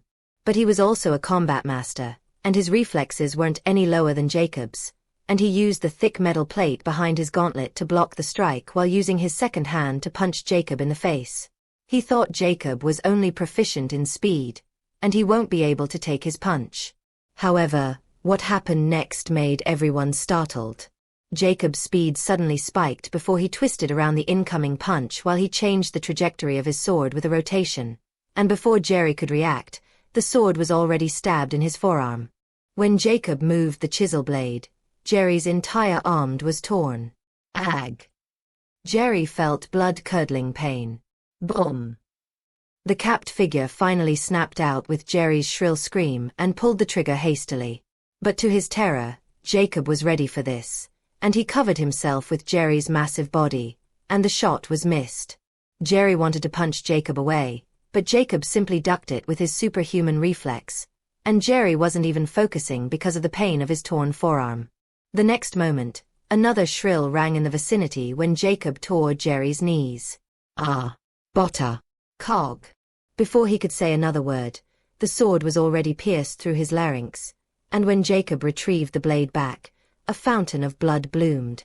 In less than 10 seconds, he had killed Jerry. Boom, boom. The capped person naturally panicked with this unbelievable situation as he started shooting maniacally. But Jacob was ready, and he shielded himself with Jerry's body.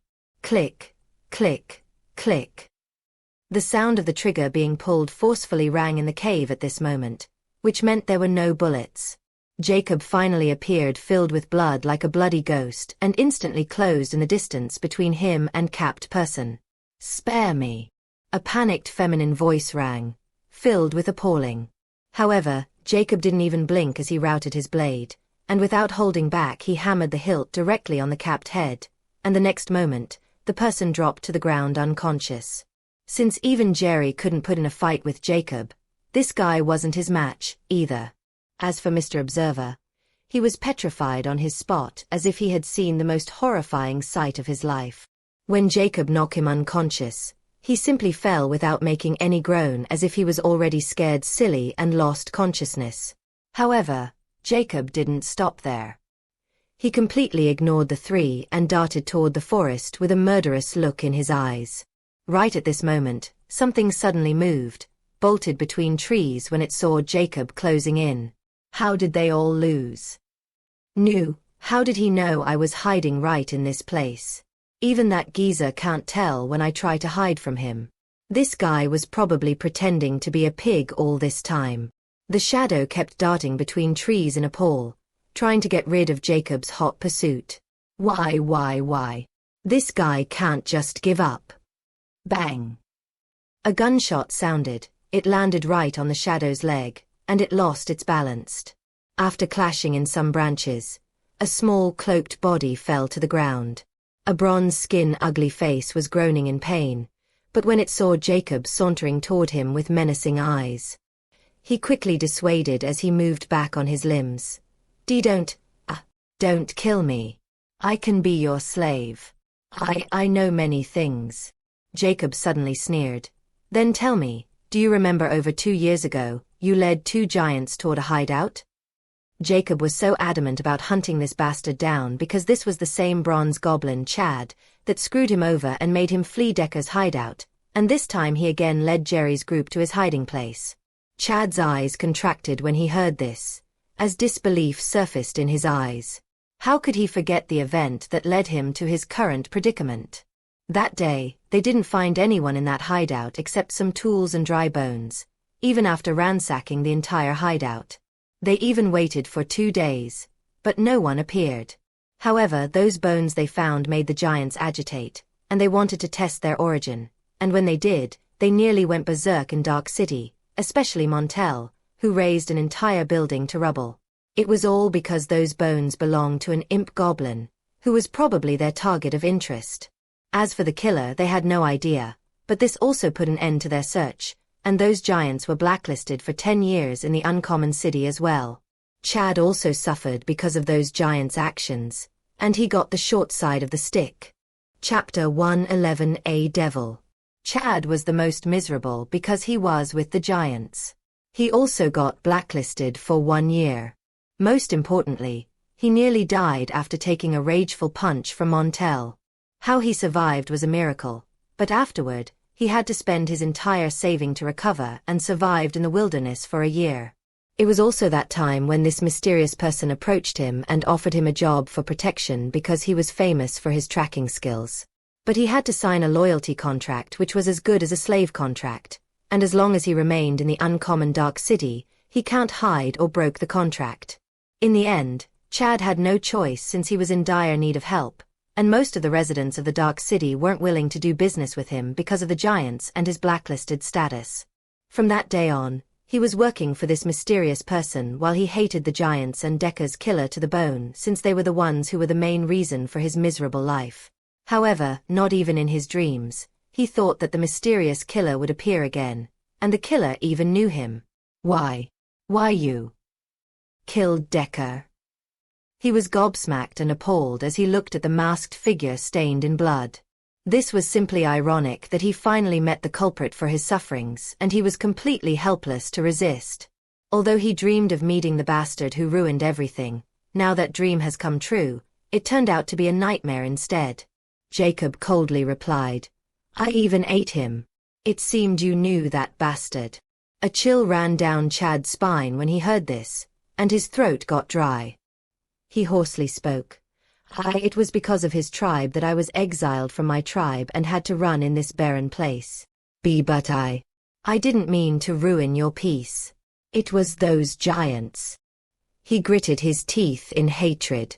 They destroyed your place forcefully and then took everything. I even got wounded without getting anything in return except suffering and regret. If you spare Kug. Before he could finish his deceitful speech, Jacob's blade was already flashed past his neck, and the next moment with widely open eyes his head was rolling on the ground. Jacob scoffed at dismembered Chad. I'll send those giants to accompany you soon. He never even thought of spearing Chad for a moment because this guy put his life in danger 2 times already, and it was unforgivable. Tap, tap. Suddenly, raindrops started to fall, before it poured hard within a few moments. Jacob looked impassive as the blood washed away with rain. But actually, he was closely hearing his heartbeat at this moment.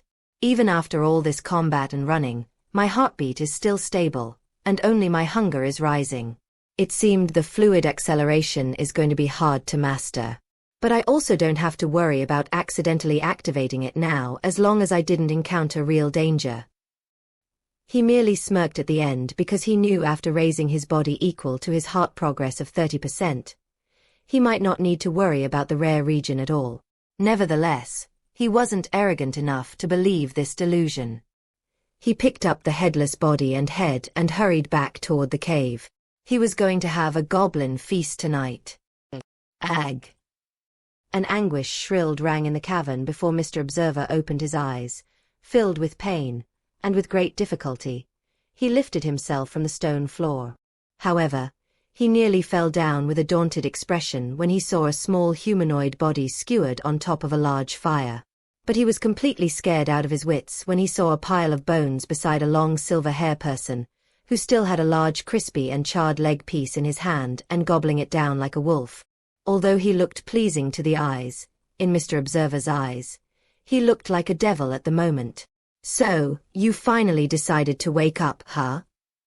When Jacob's cold amber eyes fell on Mr. Observer, he felt an icy chill in his spine and instantly crawled backward. "You those be bone.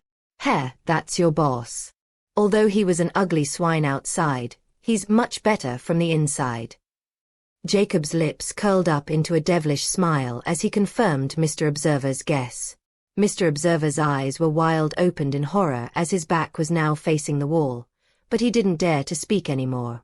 He was afraid that the devil will eat him as well. P alpha D alpha no one o. Although he heard of some vicious species that ate intelligent species without caring about anything, but seeing them with his own eyes was another experience. "What? Feeling noxious just because I'm eating someone you know, heh?"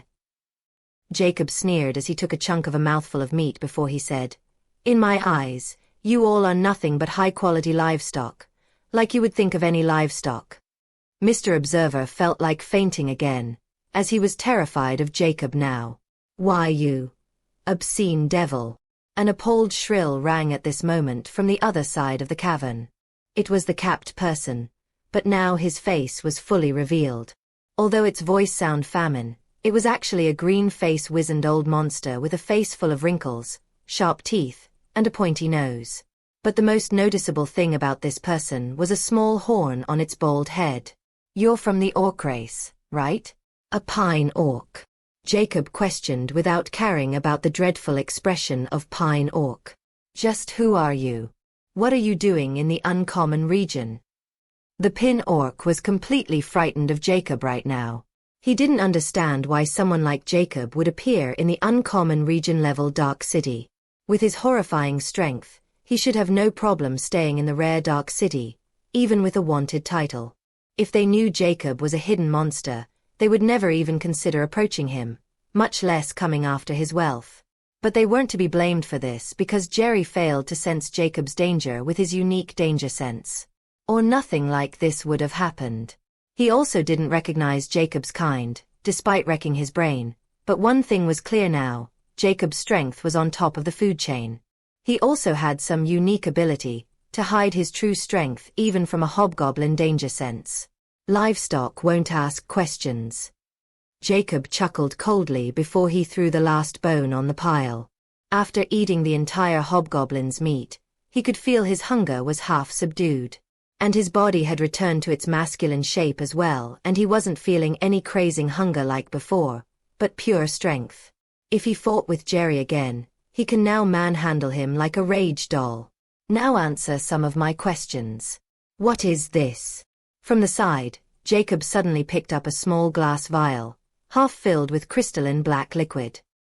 He found it on Pine Orc's neck hanging with a chain as if it was extremely precious to him, so this aroused his interest the most of all things he looted from the three. The Pine Orc's eyes contracted, and his expression contorted when he saw the small vial in Jacob's hand as if his heart had torn apart. But he didn't want to answer the question. However, his lips moved on their own at this moment.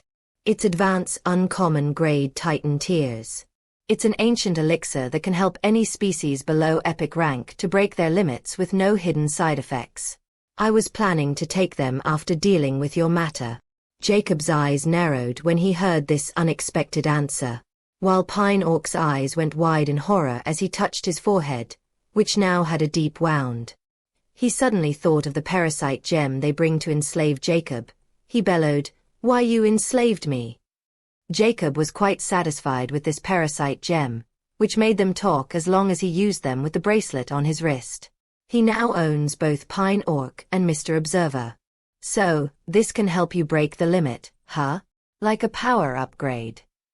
Jacob looked at the small vial and Pine Orc's torn expression. He suddenly had a bold thought and opened the vial before taking a tiny drop. The moment the drop melted in his mouth, He suddenly felt a warm energy bomb explode on his tongue before it spread throughout his entire body. Within a few seconds, Jacob felt his hunger decrease by 5%, and his eyes went wide as he looked at the small vial and the little liquid in it with disbelief. Without caring about Pine Orc's appalled expression, he hurriedly asked with ecstasy, "This Titan tears? Explain how you come in contact with it and where is the recipe?" Chapter 112 Titan Tears. This Titan tears. Explain how you come in contact with it and where is the recipe? Jacob's reaction was only natural because this one small drop had made his hunger subdue by 5%, and it wasn't temporary either. He could feel the strength of his body increase. He clearly remembered Immortality told him that he required an exorbitant amount of aliment, but it never said it would have to be from the flesh. Although he knew he might find some other sources like special fruits, plants, or herbs in the rare region. But he never expected to find this so-called elixir, and it would be even more potent than a rarer species meat. He only tested it because he was curious when he heard the Pine Orc's description and effect of these Titan tears. Furthermore, he could tell these Titan tears were probably the same elixir Jerry was talking about. So, he wanted to see why these guys had taken such a risk just to make these Titan tears, and now he understands. The Pine Orc didn't want to tell his biggest secret to Jacob, but since he was enslaved, he had no choice in this matter.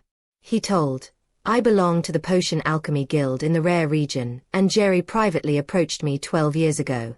He had this map of a ruin, and he required an intermediate potion alchemist's assistance, so I agree. At that time, I didn't know Jerry had stolen that old map from the Hobgoblin clan and a secret organization. I don't know their name, and Jerry always kept it to himself. But when we reached that ruin and found a metal box.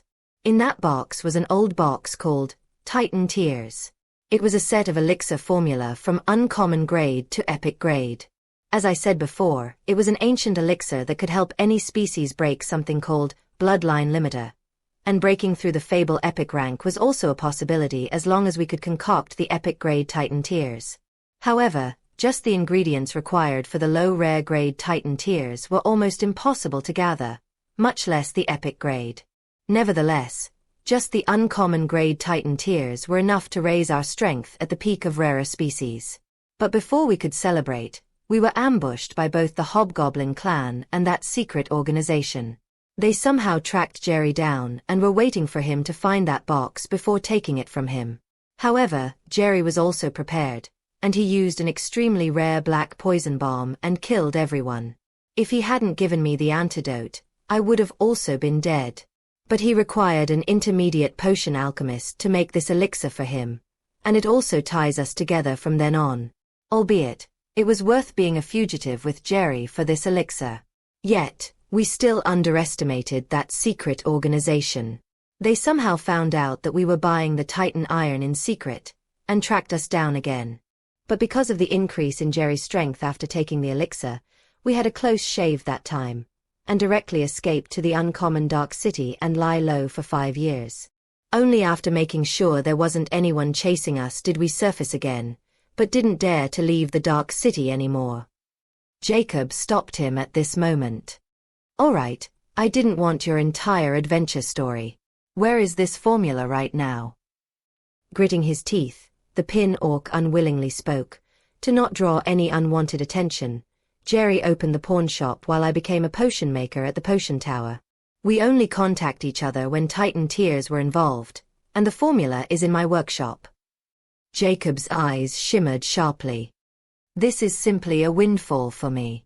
If I could make the Titan Tears in large batches, I could make progress without being worried about any consequences. Maybe there are more such potions in the Potion Alchemy Guild. Decker also wrote there were many alchemy formulas. They were top secrets of his Apothecary Alchemy Guild, and even he didn't dare to write them in his journal. Jacob never thought he would take such a keen interest in this alchemy all of a sudden. There were many branches of this alchemy guild, and it was hard to tell which one was the most prominent. However, it wasn't the time or place for him to learn. Jacob sharply looked at the listless Pine Orc and said, "We'll be leaving for the Dark City the moment the rain stops. You'll fetch this Titan Tears formula for me, And since you're a potion alchemist, you would be quite rich. I want everything in your name into my account and any gold you have in stash. Also, pack your staff and move to Jerry's shop. You're going to work for me like a good little slave there. You devil. Pine Orc felt his heart going to explode when he heard this and almost lunged at Jacob. Steal down. Jacob coldly ordered, and Pine Orc was glued to his place with an expressionless face while his eyes were bloodshot. Then Jacob looked at Mr. Observer, who was silently listening with an ashen expression. He questioned sharply, "How many assets does Jerry have?" Mr. Observer was the same as the Pine Orc. He replied without hiding anything, "The Jerry pawn shop and all the things within. There is a secret safe on the top floor where he keeps his money, and the deed of the shop is also there. As for his bank account, I have no idea. But his information would be saved in the Zodiac money transfer device in that safe as well. If you have his fingerprint and blood, you can transfer all the wealth to your account." Jacob's eyes shimmered with a hint of delight. It was the real reason he spared these two. He knew Jerry was extremely rich in the Dark City. It would have been a waste to leave his wealth like this. He needed money, and Mr. Observer should know where Jerry kept all his wealth since he was his slave. As for the Pine Orc, he didn't know what relation he had with Jerry, but since his strength was also a rank, he didn't want to kill him and wanted to see if he could reap more benefits as well as find the secret of the Titan Iron. Now, he was extremely glad he spared these two, or he might never know about the Titan Tears formula and its miraculous effects. "We'll do as you suggest. When we returned, start selling everything in the shop and clean the warehouse and logs." "How much time will it take?" Jacob asked. He wasn't interested in taking over Jerry's business since it would be too cumbersome, and he had other plans for now after knowing about the Titan Tears. Mr. Observer pondered for a moment before he answered. "If we bought nothing and sold all the reserves, it would only take 5 or 6 months since we have many buyers. But we can also sell everything to other stores around us. It will take less time, but the profit won't be much." Jacob thought for a moment. "I'm giving you 7 months to clean the entire warehouse. Except for the staff remuneration, everything will go into my account. Your saving included. Do you understand?" Mr. Observer felt his heart shattered when he heard the last part and listlessly nodded. Jacob again looked at the Pine Orc, who seemed to have lost his soul, and smiled coldly. "How much uncommon Titan Iron do you need to make 1 drop of Titan Tears?" He replied listlessly, "As the main ingredient of the Titan Tears, the final quantity depends on the Titan Iron's purity. Like the Titan Iron you sold Jerry, I could make only 2 Tier 3 Titan Tears drops with 3,000 grams of Titan Iron with 89% purity." "What is this Tier 3 about?" Jacob's eyes narrowed. "There are 3 tiers of purity recorded in the book. Tier 1 uncommon Titan Tears are made with 10% to 30% pure Titan Iron. Tier 2 with 31% to 70% purity and Tier 3 with 70% to 90%. There is another tier called Perfect Tier, but it was a mere theory since we required something called Titan Iron Essence, which had purity above 90%. I never even heard of such material." Jacob thought for a moment before he chuckled. "Since you never saw it, this doesn't mean it didn't exist. Nonetheless, I have over 120 kilograms Titan Iron, and I need you to turn it into the Titan Tears while teaching me the entire process." "So much. Where do you get it from?" Pine Orc couldn't help but questioned when he heard the Titan Iron amount. Jacob thought for a moment and replied with a subtle smile, "You don't need to know this. Now, let's shut up and let me eat." Without caring about the Pine Orc or Mr. Observer's appalled expression, he tore the crispy leg of the bronze goblin and starts eating it. Chapter 113. This was way easy. The top floor of Jerry Pawn Shop. Mr. Observer opened the locked door before he steps aside respectfully. Jacob unhurriedly steps inside the familiar lavishing floor with 2 bags in his hand. It's been 20 hours since he killed Jerry and Chad. After the rain stopped. As he planned, he took Mr. Observer and Tunny, that was the name of the Pine Orc, back to the uncommon Dark City, which he didn't plan to return so soon. This time he bought a year-long city pass and first head toward the potion tower to take care of Tunny's business. Since he was one of the best potion makers of the potion tower, the owner was extremely reluctant to let him go and tried almost everything, begging even, to stop him from leaving. But how could Tunny tell him his plight, that he simply didn't have the choice since Jacob was controlling him and he might get eaten by this devil at any moment. Jacob didn't mind Tunny's nauseous expression and took him straight to the pawn shop, which was still operating fine by the manager. The staff had no idea their generous boss was dead and replaced by the culprit. Even if they knew, as long as they were paid for their work, they didn't care who their boss was or what he did in his pastime. This place was the Dark City. Even a passerby could be a killer. Jacob seized Jerry's seat, looked at the two slaves and said, "Sit." Mr. Observer sat down. He had already accepted his fate, and besides, he was a slave to begin with, so it didn't matter much to him. He was even more respectful and obedient toward Jacob because Jacob was extremely powerful. He was also afraid Jacob might eat him if he ticked him off. Tunny was new to being a slave. Even Jerry didn't enslave him because of his skills, and it was far better to have him as a partner than a slave. But Jacob simply didn't care about his skills or his importance at all. He looked at him indifferently, like he was livestock. However, he knew his fate was now sealed, unless someone can kill Jacob. That made him even more despaired. He sat down while placing a large bag aside.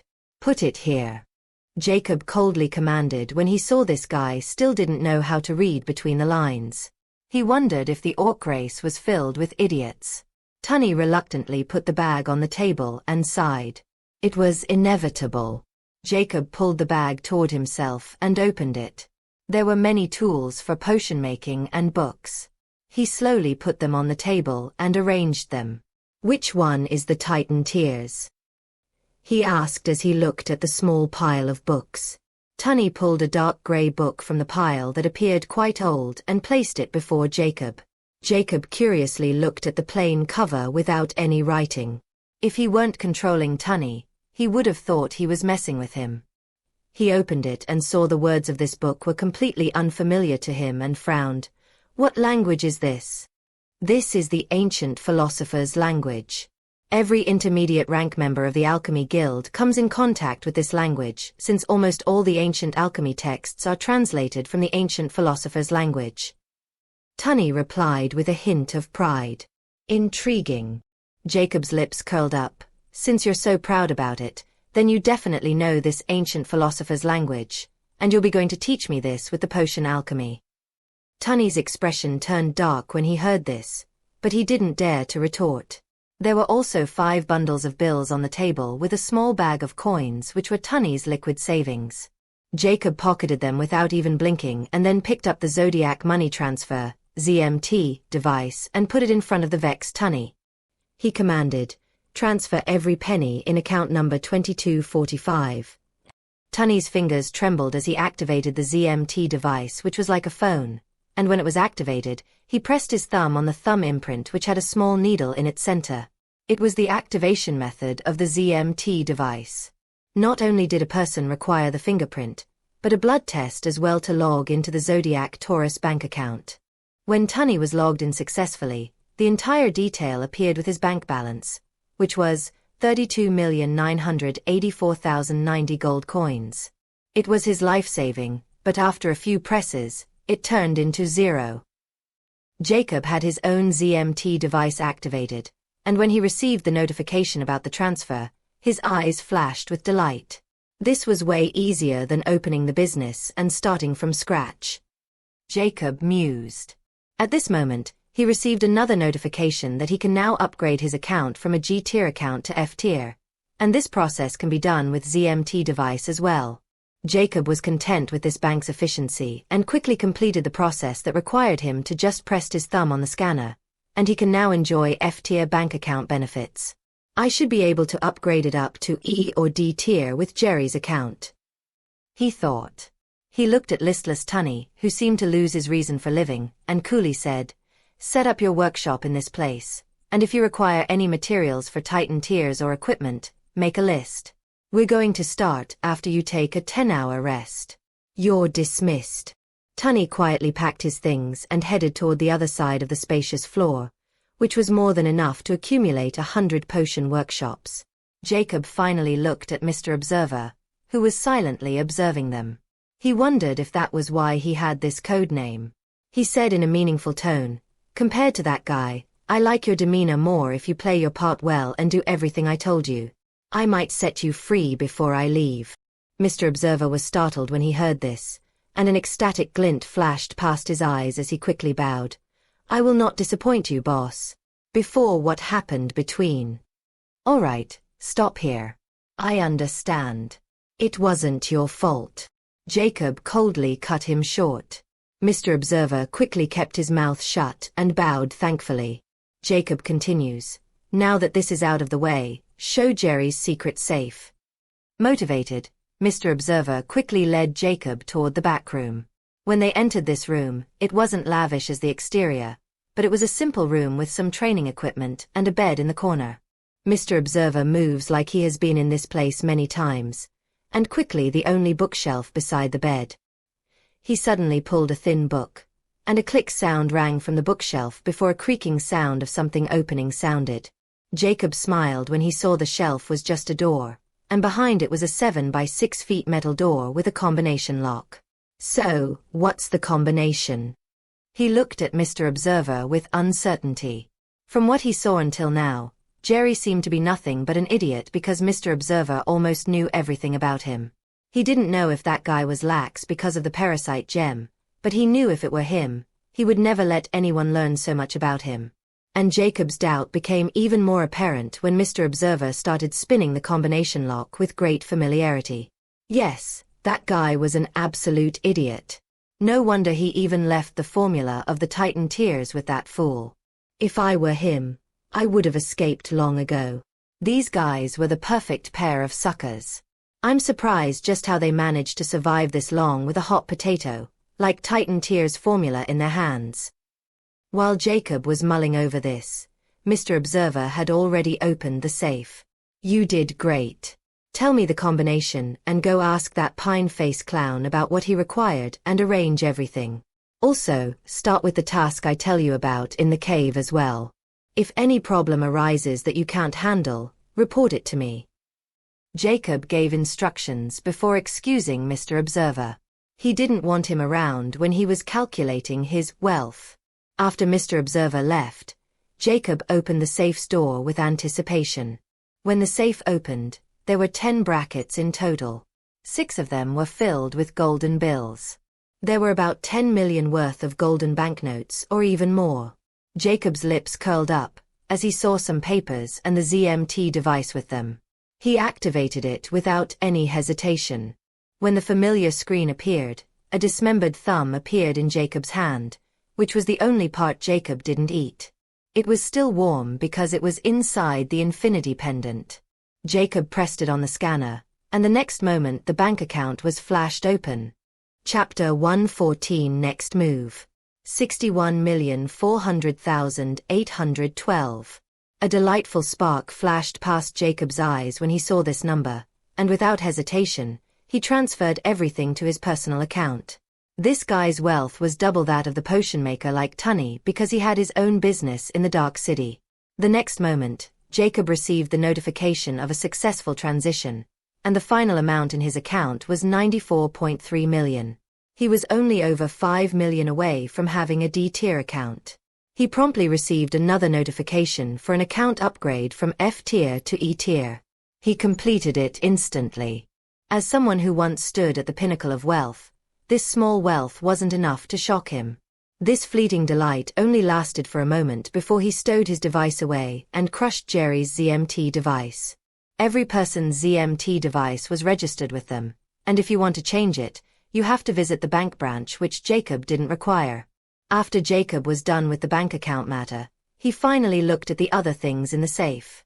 Besides money, there were some papers, and after skimming through them, he found the deed of this shop and some logs related to Jerry's business. What caught Jacob's eye were 2 folded parchments. One was an old map which Jacob mused must be of the ruin where they found Titan Tears formula. The other was also a map, but the area recorded on it was extremely vast, and there were 3 words written on top of this map: Rarer Races Region. Jacob's eyes flashed as he examined the map more carefully. He didn't even have the map of the rare region, but now he got the map of the rarer region. He was naturally curious. However, he was fascinated when he saw a marked passage, and his eyes narrowed. Could it be a secret passage toward the rarer region? Jacob presumed and decided to interrogate Tunny about it later. After Jacob found out about the Titan Tears elixir, he knew now he could increase his strength at an extremely fast pace, which also meant he required powerful species hearts at some point.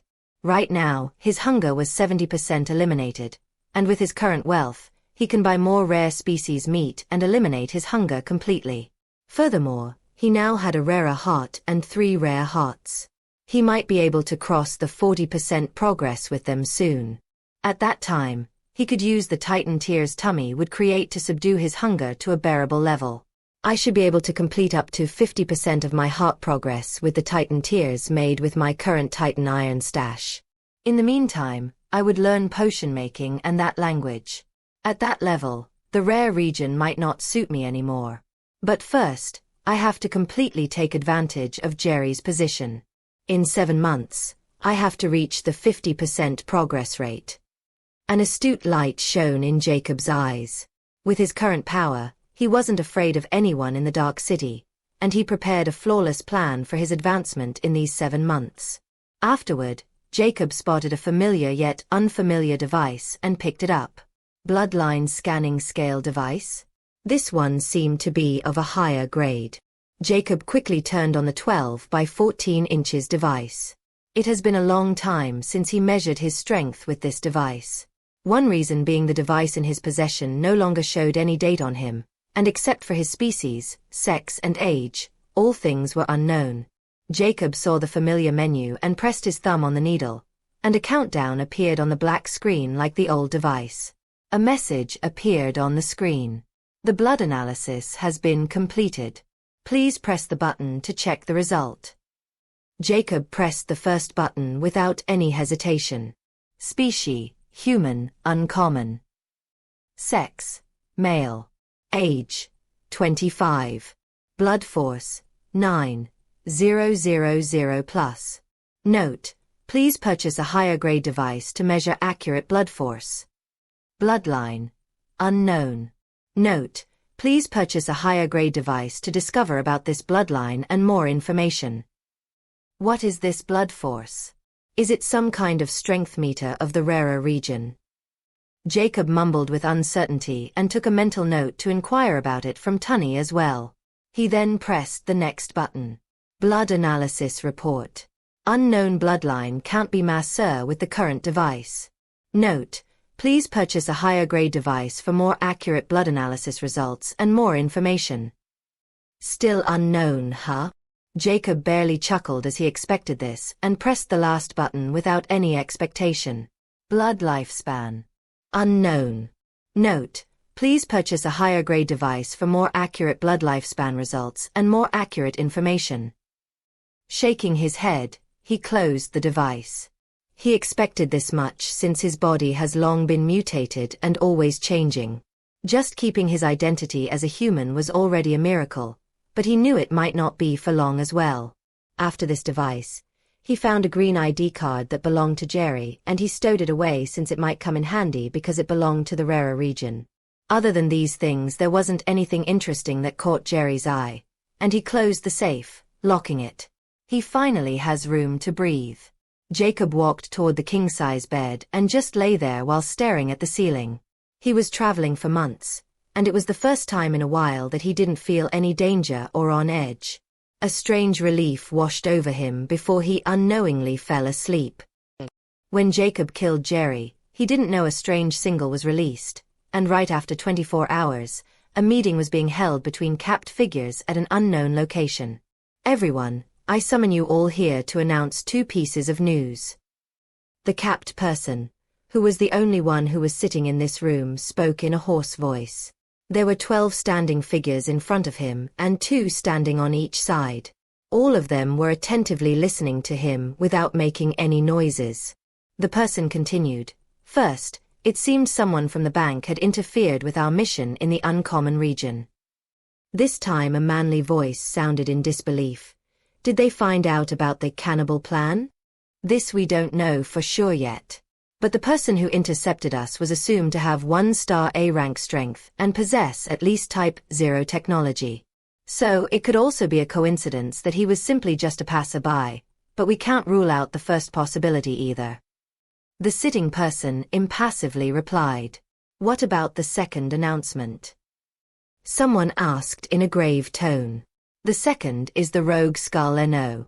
A13893331's brain chip has gone offline yesterday, which means he is dead. Rogue Skull No. A13893331? You mean that renegade hobgoblin we were deliberately keeping alive? Some asked with astonishment. Yes. The person nodded. He didn't know we deliberately let him escape with the Titan Tears formula and had our own plans for him in the cannibal plan. But it seemed someone had killed him as well.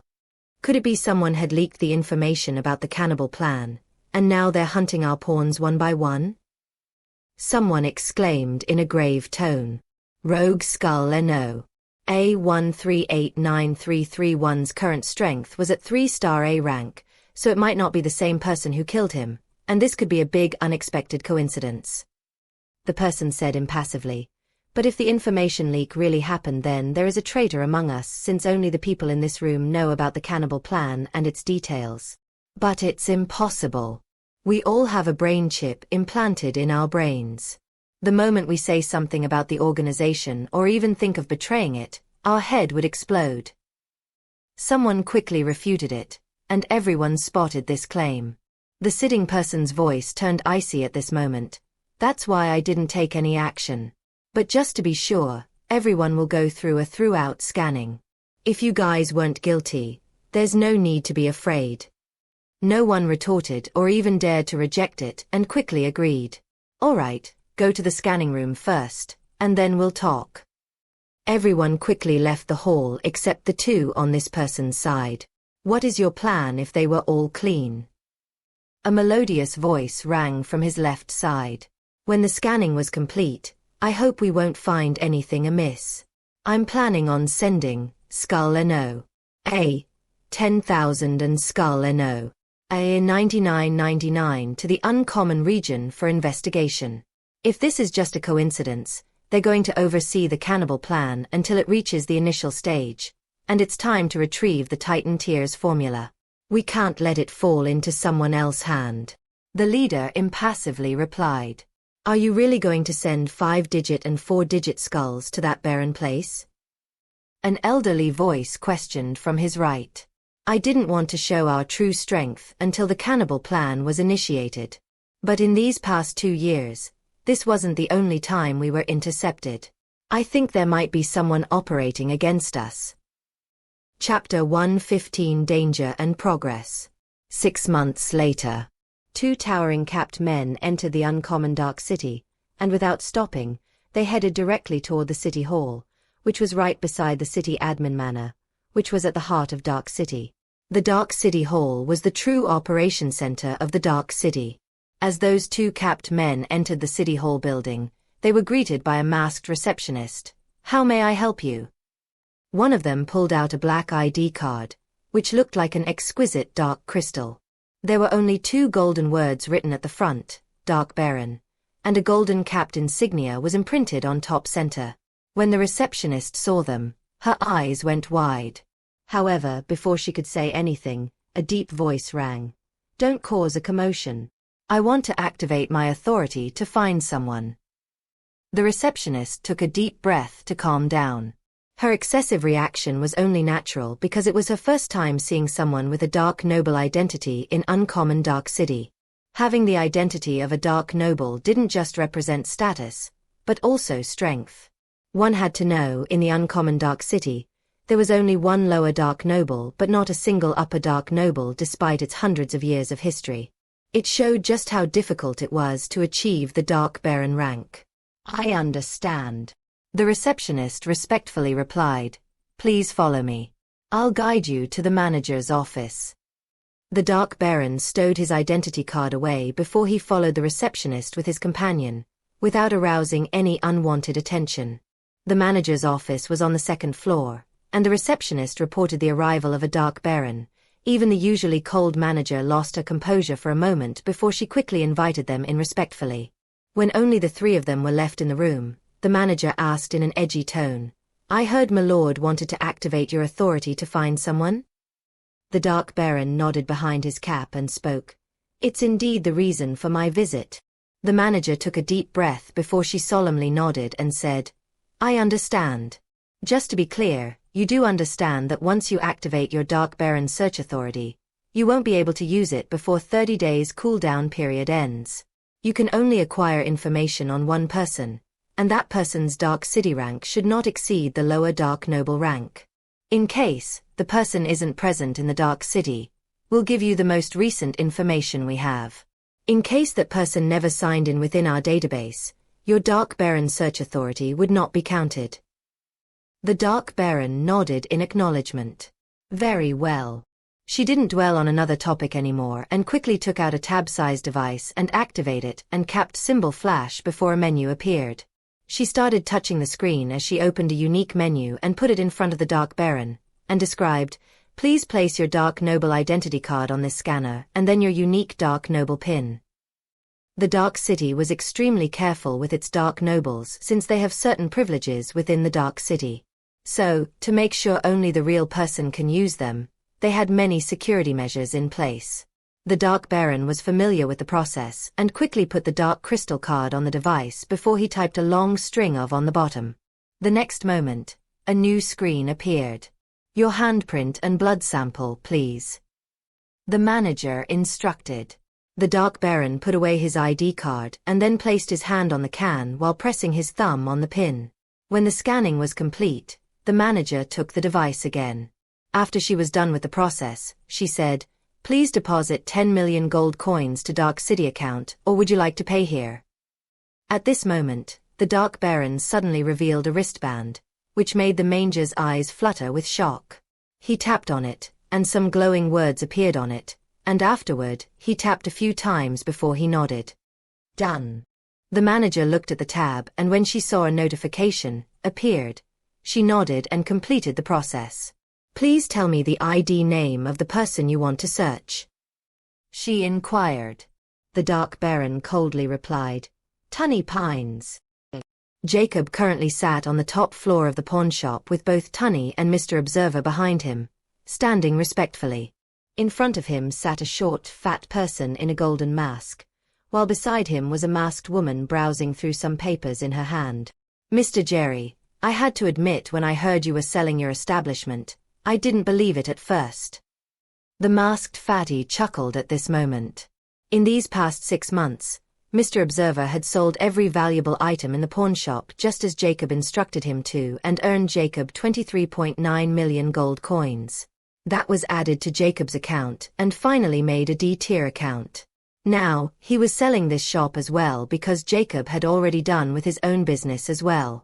Not only he learned potion making and all the knowledge of Tunny in these past 6 months, shocking Tunny out of his wits. He raised his heart progress to 48%. He had already 10 prepared rare heart essence injections for his advancement to the 50%. As for how he does it in these short 6 months. But here you are, Mr. Gold. You appeared within half an hour after I put the shop on sale with your assistant. It didn't seem you weren't ready for this at all. Well, it doesn't matter, as you might have already known. I was emptying my warehouse in the past months as well as transferring my staff members back home. I'm simply done with this place, Jacob coolly replied.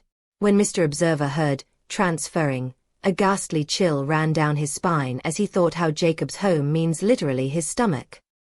He knew all those staff members were lured out of the city every month in the sham of transferring to the rare region and a huge amount of gold coins.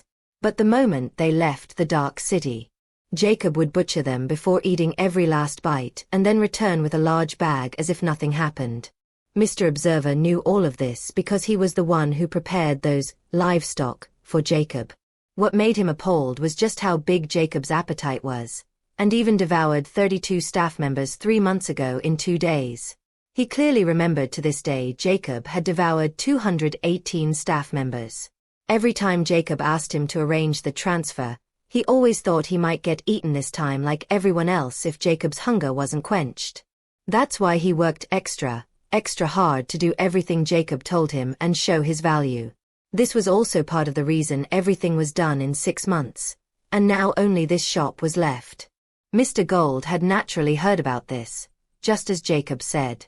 He was after Jerry's shop for a long time because of its position in the market area. But Jerry wasn't someone to trifle with. That was why he was paying attention when he received the report that Jerry had stopped buying and even shifting his staff out of the city. When he heard the news that Jerry had put his shop on sale in the city hall, he literally flew here to strike first. "It's all there, boss." The assistant nodded and put the shop's deed down after making sure it was real. Mr. Gold quickly said, "Mr. Jerry, I think you're a direct person. So, I won't waste your time. I'm willing to pay you $50 million for this shop." Jacob's lips curled up as he said, "Mr. Observer, escort our guest out." It seemed they're not here with sincerity. Mr. Gold and his assistant were dumbfounded by Jerry's response, and when they saw Mr. Observer moved and was really about to chase him out, Mr. Gold quickly said, "Mr. Jerry, there's no need to burn all the bridges so quickly. That was just my price. If you're not content with it, please state your offer. We can negotiate. I sincerely wanted to buy this shop." Jacob nodded and said, "Very well. As you know, my shop is in the most prominent area of the Dark City. Furthermore, I won't take furniture in the shop, including this top floor. There's also a secret room behind me, and there are many of high-level training equipment and a high uncommon grade safe. That is all included within this shop." Mr. Gold's eyes shimmered. "If that's the case, then what price do you have in mind?" Jacob stated his last price. "I want 100 million, and this is no negotiable." Chapter 116 Monsters Have No Remorse. "I want 100 million, and this is no negotiable." Mr. Gold fell silent for a moment when he heard Jacob's response. He knew this shop's actual value was between 70 and 80 million gold coins, and his first price was just a probe. If Jacob hasn't included all the furniture and this whole lavish floor and all the things here, he wasn't willing to pay this much to acquire this shop. Jacob didn't hurry Mr. Gold. He knew this guy wasn't a refuge or criminal like most of the people in the uncommon Dark City. But he was one of those rare normal people. He was a pure businessman who had a large chain of firms in many cities. He supplied parts of different firearms and sold some finished products. Jacob knew just how extensive a firearm business could be, and he didn't mind getting acquainted with Mr. Gold. It might come in handy at some point. That was why he agreed to meet with him first, or he didn't mind waiting for others and hearing their offers. Mr. Gold finally spoke with a nod. "All right, Mr. Jerry. Let's sign the transfer papers." Jacob merely nodded and signed the papers with Jerry's name, and Mr. Gold transferred 100 million into Jacob's account. "Mr. Jerry, it's a pleasure to deal with you. According to the agreement, you have to vacate the shop in 3 days." Mr. Gold was in a good mood as he said, "If you require anything related to firearms in the rare region, please contact me using this pager number." Jacob had already known about the existence of pagers in the rare regions, and he already bought a new one for himself to make it convenient to contact Mr. Observer. Jacob received the pager number and nodded. "No problem. You can take over this place right now since I have packed my stuff." Mr. Gold was startled for a moment before he nodded without raising any further questions. He even liked Jerry's decisiveness. "Let's go." Jacob stood up and signaled Mr. Observer to pick up the 2 large bags on the corner. The 3 of them left the top floor, leaving Mr. Gold and his assistant. Mr. Gold couldn't help but ask with a sharp look in his eyes, "What a strange fellow. Do you think it was the real Jerry?" The assistant shook her head. "No.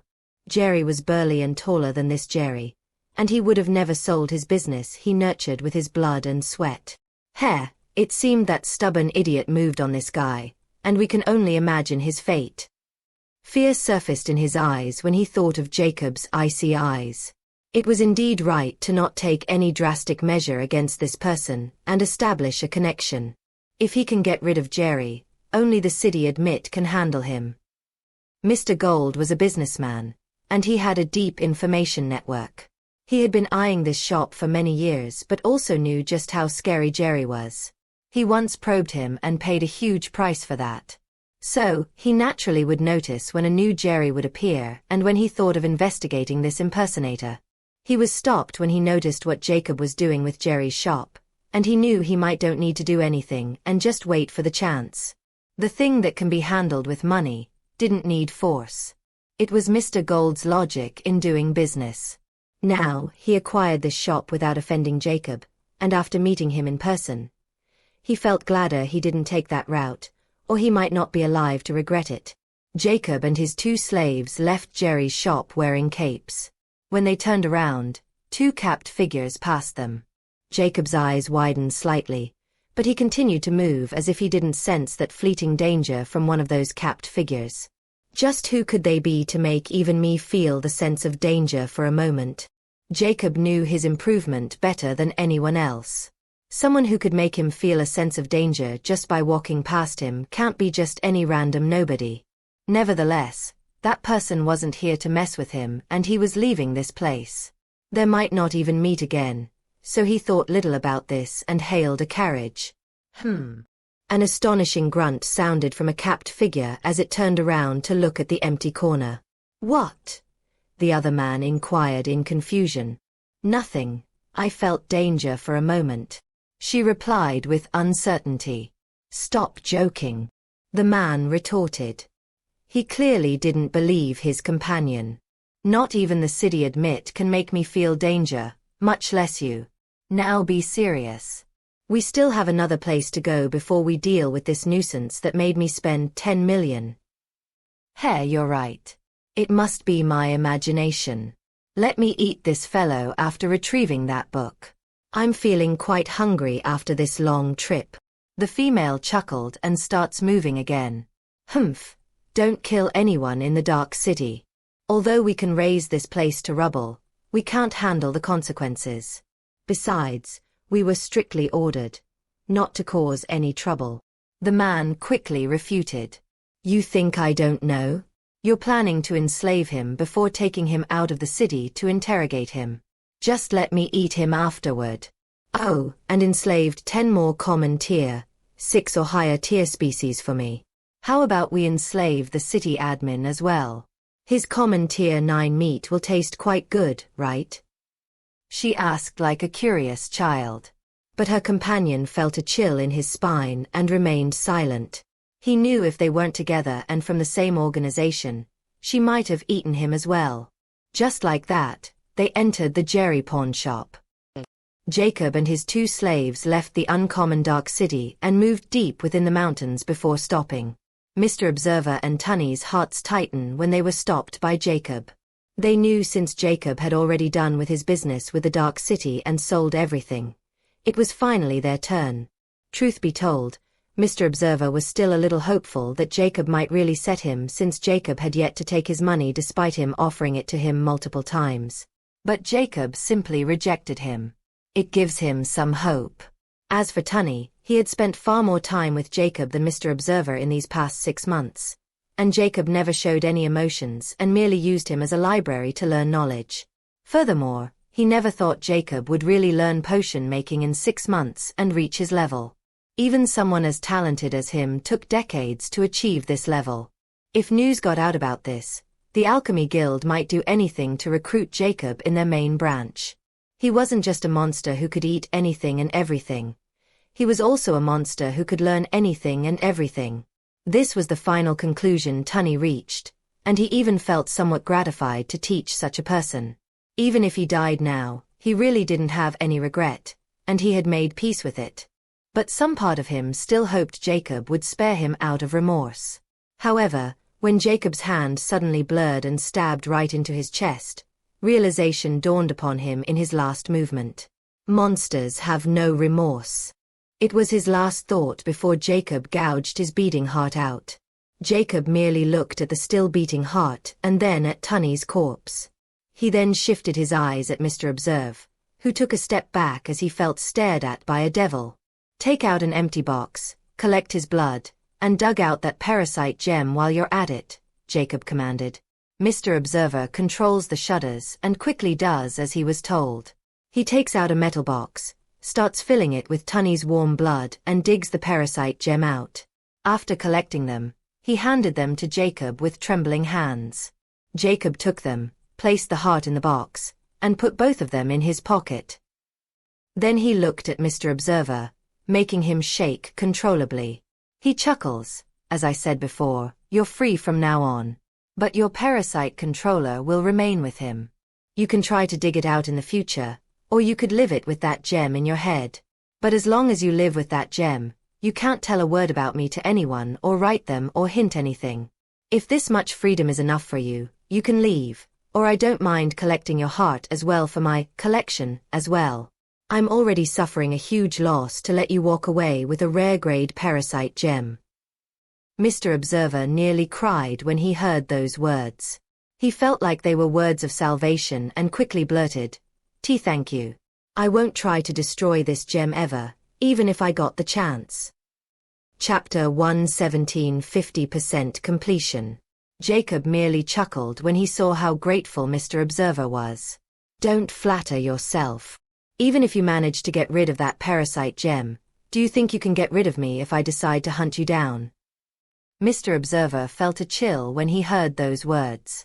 Jacob's fear was deeply rooted in his heart now, and he won't dare to cross Jacob even if he had 10 lives. Don't worry, boss. This gem will be proof of my loyalty. I can't ask for more. He quickly kneeled. All right now, leave before I change my mind. Jacob waved his hand in annoyance. What about you? Aren't you coming with me? Mr. Observer was confused. Jacob squinted his eyes coldly and said subtly, Do you really want to know? Mr. Observer cursed himself for being an idiot and not reading between the lines and whiffled his head. He quickly stood up. Again, thank you, boss. You're the best. Done finishing, he ran away without stopping. He was clearly afraid Jacob would still lust after heart, literally. Jacob smirked when he saw Mr. Observer running away like a scaredy cat despite having a peak B rank strength. He really meant what he said that day, and since Mr. Observer really did an excellent job in these past 6 months, he let him go. Truth be told, if not for Mr. Observer arranging those staff members every month, he won't be able to convert his body at the same level as his 40% completed heart or reach a 48% progress rate and close to 50%. Although Mr. Observer knows about Jacob's strange hobby of collecting the heart after killing his prey. But he didn't dare to question it and even helped him sometimes to collect them despite being disgusted about it. Jacob shook his head.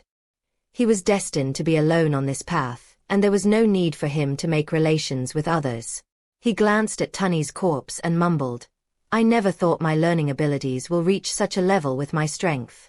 You were the only one who knew besides me. So, I can't let you walk away with this secret. But I bury your remains as a token of my appreciation toward you.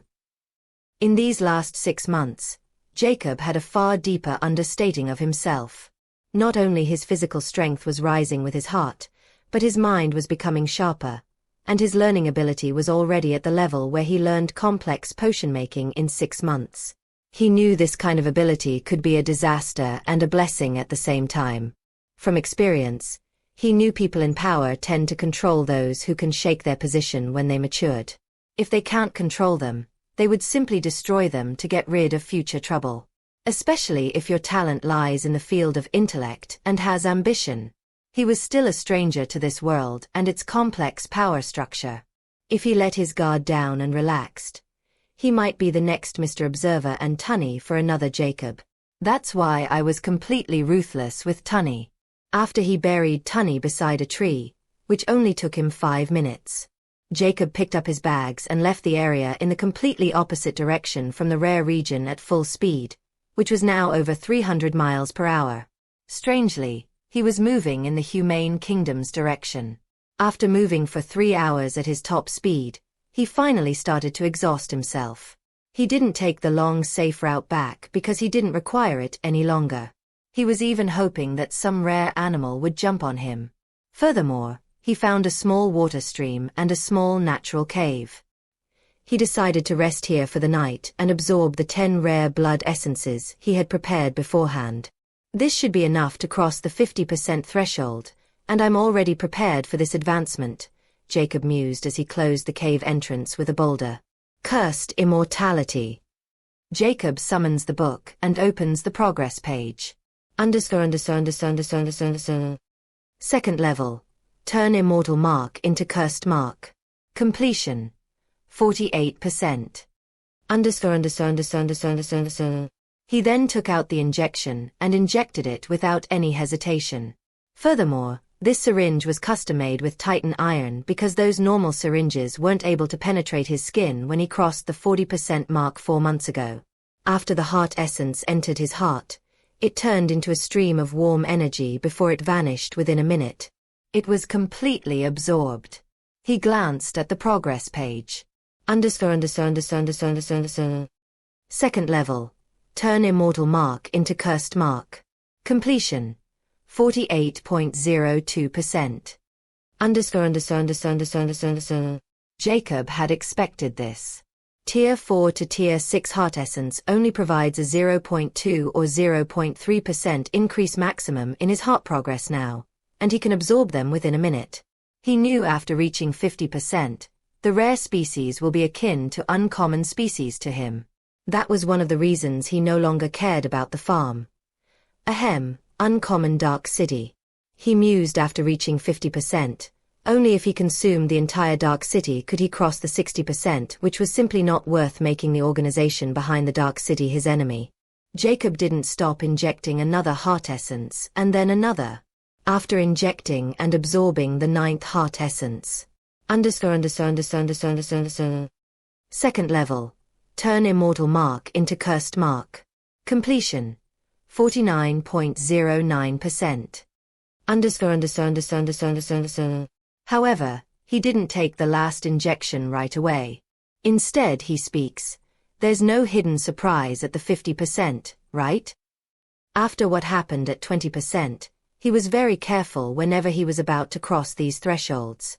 Why are you such a worrywart? If didn't have any mutant heart essence, then there's no need to worry about anything. Besides, now that you have that potion, is there any need to be cautious anymore? Immortica annoyingly wrote. Humph. Do you think Titan iron grows on trees? Now quit your whining and let me advance in peace. Jacob berated and injected the last injection without caring about Immortica's reply. This time, the process didn't just over in a minute. The infinity cursed mark in Jacob's heart suddenly shimmered darkly before it grew inker, and from 1 millimeter in size, it suddenly started to expand. Jacob felt like something had just sown deep within his heart as he clenched his teeth from the pain. Although this pain was at Jacob's bearable level, it was still not something Jacob enjoyed. If it was Jacob of the past, he might have gone insane already. The infinity cursed mark stopped when it expanded to 1 centimeter from 1 millimeter, and the blurry pattern within the infinity symbol also became somewhat apparent, but it was still not clear. Nevertheless, Jacob did not know about it, and he was now feeling relief since the pain had ended, and warmth replaced it. He knew he had successfully advanced, and when a sudden hunger rose, he was 100% sure. He glanced at the progress. Second level. Turn immortal mark into cursed mark. Completion. 51.01%. The last injection gave me a whole percent. Nice. Jacob was content with this progress. A small vial appeared in his hand, filled with black liquid. It was the Titan tears. From the Titan iron in his possession, he acquired 85 drops of Titan tears, and he used 20 drops when he reached the 40% completion rate to quench his hunger by 60%. Now, he had 65 drops, and after he felt the hunger of the 50% completion rate, he knew it was a wise decision to move in this direction. He quickly gulped down the entire vial, which contained 30 drops. The hunger was greatly subdued as warm energy seeped into his body. But soon it completely vanished, and Jacob frowned. It seemed now one drop of Titan tear can only quench my hunger 1%. He quickly took out another vial, which have 20 drops of Titan tears, and consumed all of them. Jacob felt half of his hunger was now gone, and he was far more powerful than he was 15 minutes ago. I should keep the last 15 drops saved for now and try sustaining myself with animals until I reach the Earthen Kingdom and find their load of Titan iron. It was indeed the right choice to visit the Earthen Kingdom before heading to the higher region. In here, no one will be able to stop me from taking that Titan iron, and once I have a sufficient amount of Titan tears, I'll leave them alone. Jacob's lips curled into a devious smile. He wasn't like Jerry and Tunny or anyone else in Dark City. They never bothered with the affairs of the barren, uncommon region. That's why they missed out on the only Titan iron lode in the uncommon region that exists in the Earthen Kingdom of Hob Troll. Now it benefits Jacob, and with his current prowess, those Hob Trolls would be courting death if they dared to stop him. Chapter 118: The Cannibal Plan. The Earthen Kingdom was right between the Humane Kingdom and the Aureate Kingdom, and it was the strongest kingdom among the three as well. Furthermore, the Earthen Kingdom had the most fertile lands in the uncommon region.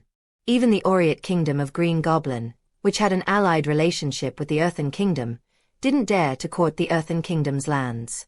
The reason is extremely simple. Strength. Not only the Hob Trolls were physically stronger than any intelligent race present in the uncommon region, but they also had 15 B-rank mercenaries as well as their army marshal was titled as the strongest warrior of the uncommon region.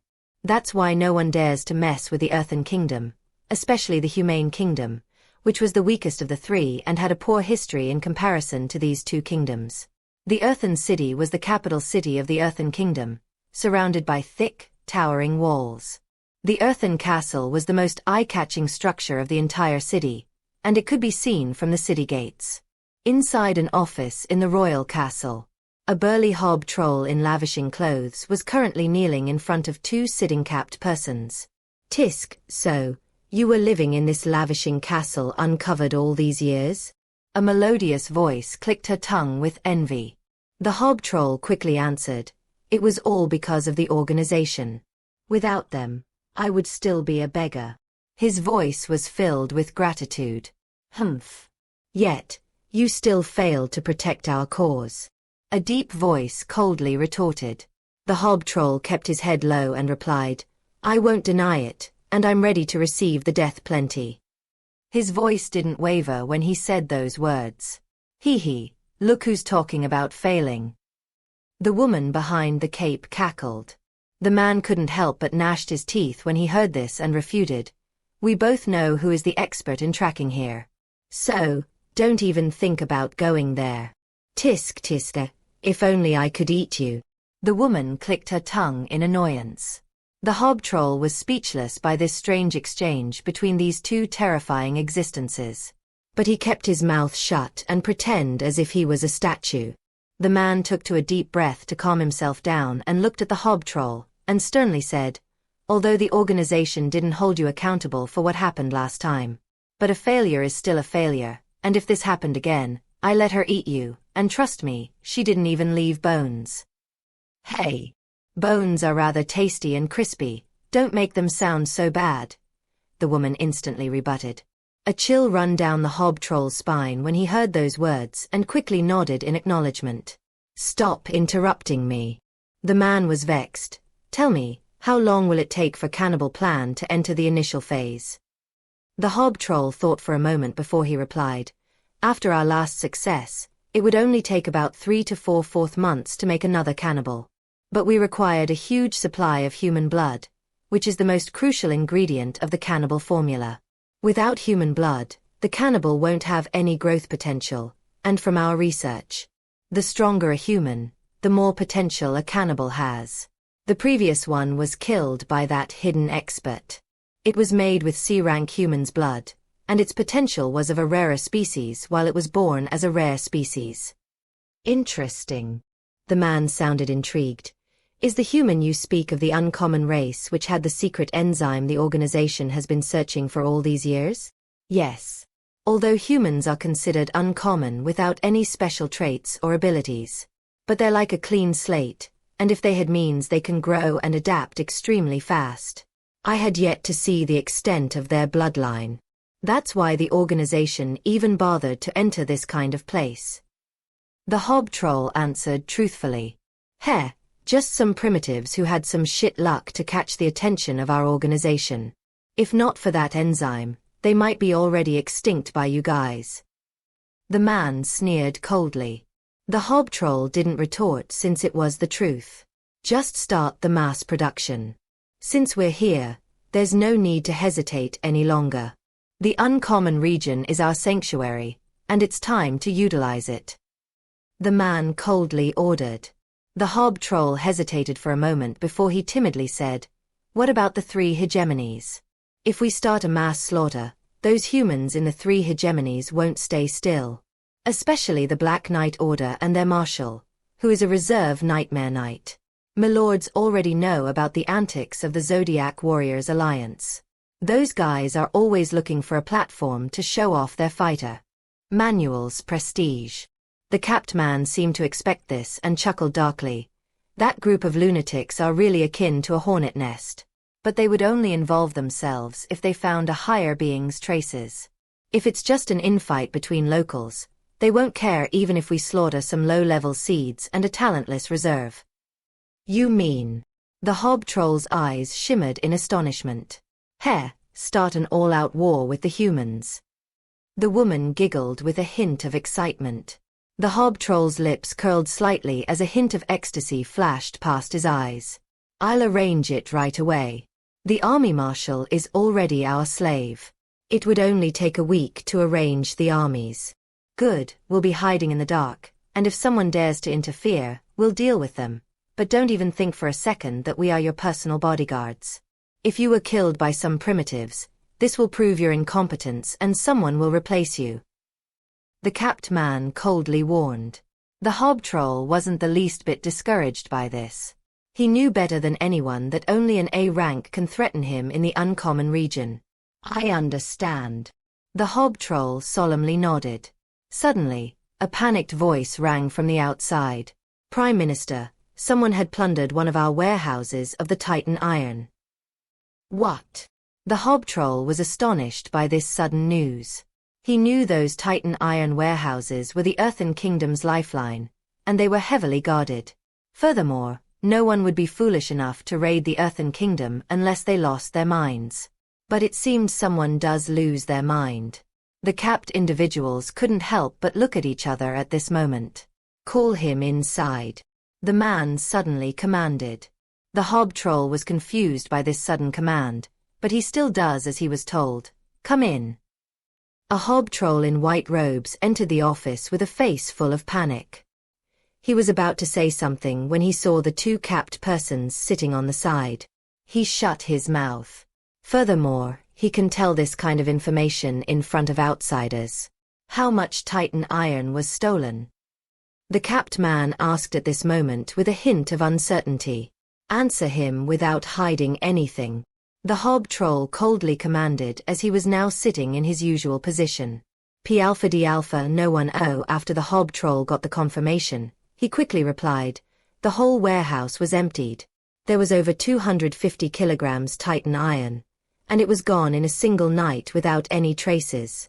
It seemed those bandits are becoming bolder and bolder since we ignored them for long. The Prime Minister coldly uttered. Do you think it's the same fish who got away? The woman in the cape suddenly questioned her companion. There's a 50% chance it's the same bastard who stole the formula and also killed that rogue skull. The key ingredient is Titan iron as well. If it's him, then he made it easier for us by coming here. We were told that the cannibal plan progress would be much smoother with Titan tears and ordered to bring it here in the first place since they had a Titan iron ore load. The man solemnly stated. The Prime Minister was baffled by this strange conversation as well as the other troll. How many Titan iron do you guys have in the warehouse, and where is the load? The man suddenly questioned sharply. The young hob troll was stumped by this question because it was a national secret, and no one would tell this. Only the royal family and some upper echelons of the Earthen Kingdom know about this information. Even the location of the warehouses was a secret, and this could be said to be a terrible coincidence. However, the young hob troll was gobsmacked when the Prime Minister spilled the beans.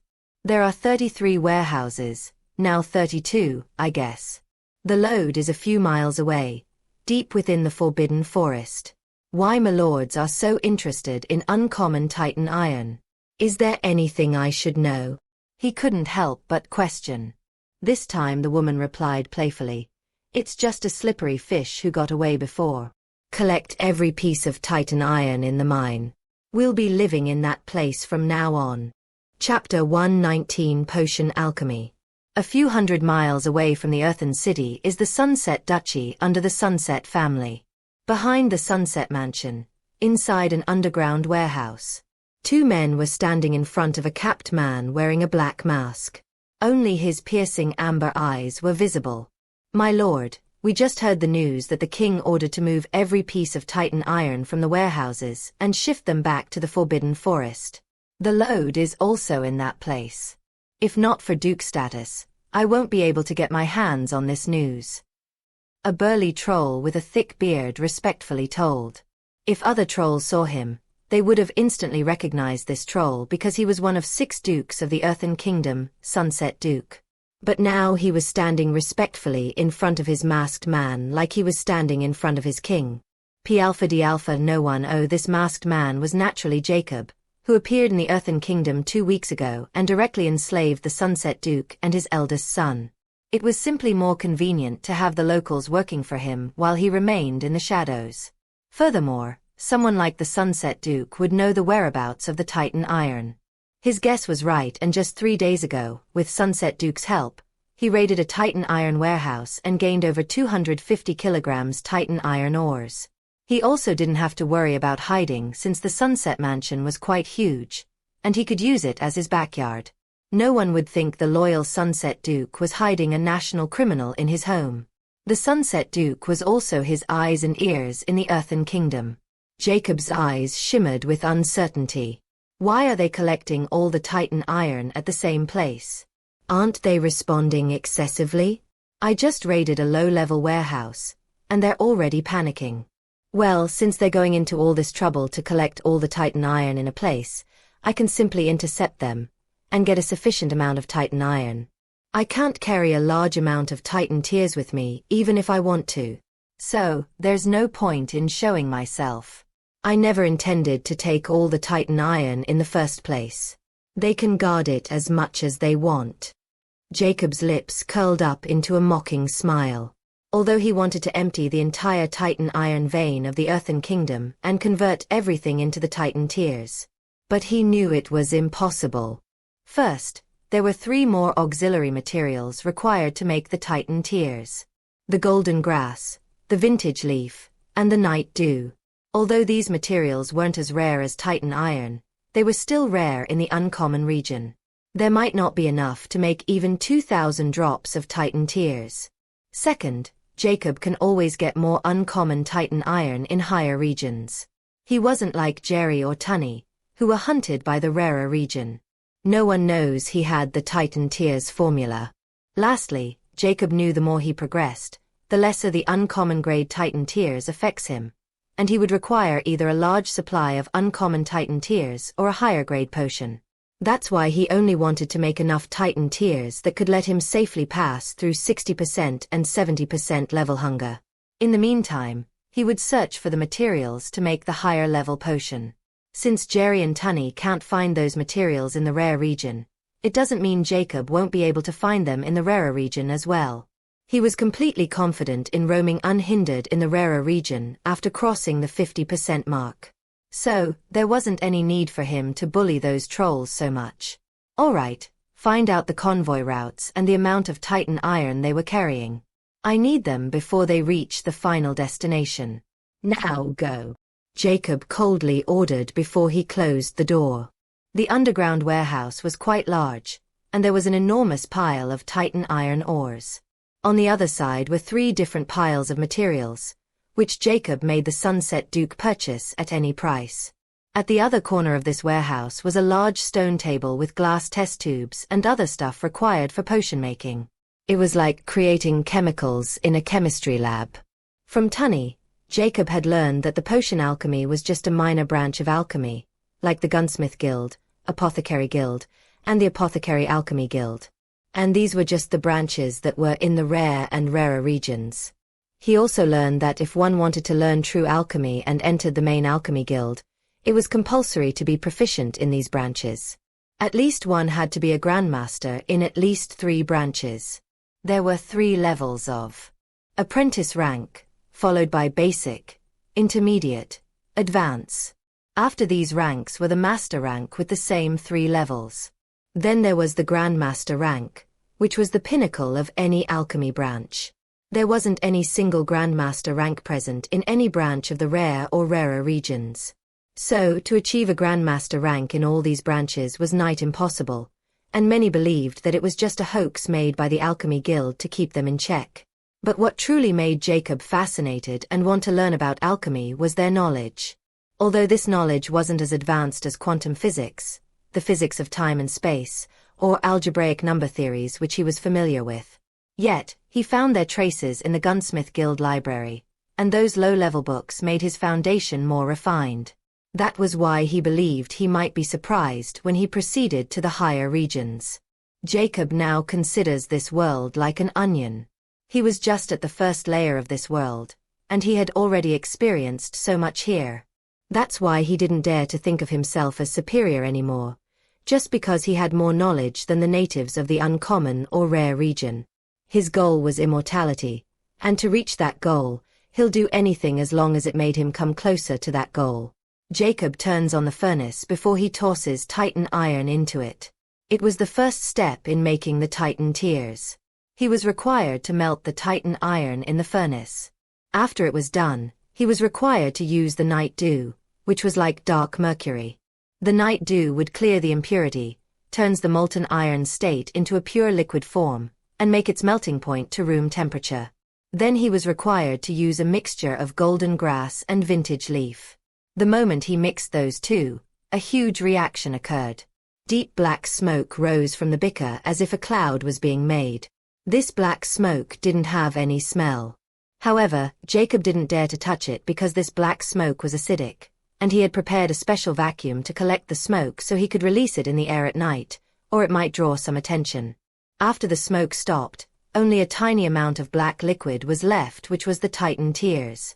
Jacob was already at a 65% conversion rate of his body, and he was planning to make it 100% so he could achieve and use the full strength of 50%. Furthermore, he still hasn't activated his fluid acceleration. A part of being he was afraid, and a part was he didn't have any chance or he didn't know how to accelerate his heart rate at 10 Hbps. It was quite risky if he tried a force method and then had no power left to concentrate to control the fluid acceleration. He also hadn't had the chance to continue his water meditation since it wasn't required any longer after his body had no longer expanded. Nevertheless, he was planning to continue it when he was done with the Titan tears matter. Jacob then spent all day making Titan tears and used 100 kilograms from that pile. After consuming all the Titan tears he had made, his hunger was completely gone. He was laden with unimaginable strength. He mused he was twice stronger than he was at 40%, and his speed also increased by at least 50 kmph. At this moment, a knock rang on the door. Jacob's lips curled as anticipation appeared in his eyes. He opened the door and saw it was Sunset Duke. Sunset Duke respectfully handed over some paper to Jacob and said, "My lord, these are the convoy's routes. The largest of them is holding over 2 tons of Titan iron, while the smallest one is keeping 100 kilograms. Jacob didn't even look at the reports and coldly asked, "Where is the 2 tons convoy at this moment?" Chapter 120 Start of War. The Forbidden Forest of the Earthen Kingdom was the most guarded location after the royal castle. Not only this forest was filled with poisonous animals and apex predators, but a powerful army squad patrolled the central area as well, and they were far more vicious than anything present in the entire forest. The reason being there was an extremely precious Titan iron lode in this area, which was discovered a few hundred years ago when the Earthen Kingdom Foundation was established. It was the lifeline of the Earthen Kingdom's economy. But this lode was almost exhausted by the excessive mining. Nevertheless, the Hob Trolls still didn't vacant this place, and they were determined to undermine every piece of ore from this lode. There was a small stone building where the superintendent of this mine lived. At this moment, the superintendent was respectfully standing in front of a capped man with fear in his eyes. He said, My lord, last night 2 tons of Titan iron were stolen." His legs turned into jelly when he felt a ghastly aura from the capped figure. "Useless thralls." A deep, icy voice sneered in anger, and the next moment thereafter, the Hob Troll's head suddenly blew into bits. "It seemed we underestimated this fish. It's a cunning one." A melodious voice sounded with a hint of ecstasy before another capped woman entered the room. "Humph," the capped man grunted coldly. He had already got 2 tons of Titan iron, and we don't know about other materials of the Titan tiers formula. So, we might have to wait before he runs out of the stolen Titan iron and approaches this place. "Heh, do you think he'll come for more?" the woman suddenly asked playfully. "What do you mean?" the man questioned. The woman catwalked into the room as she said, "He's not coming back for more." "Oh, how can you be so sure?" He was uncertain. "You're just a muscle brain, sigh," the woman lamented. "Tell me, in these 2 raids, what was common?" "Titan iron," the man coldly replied. "No.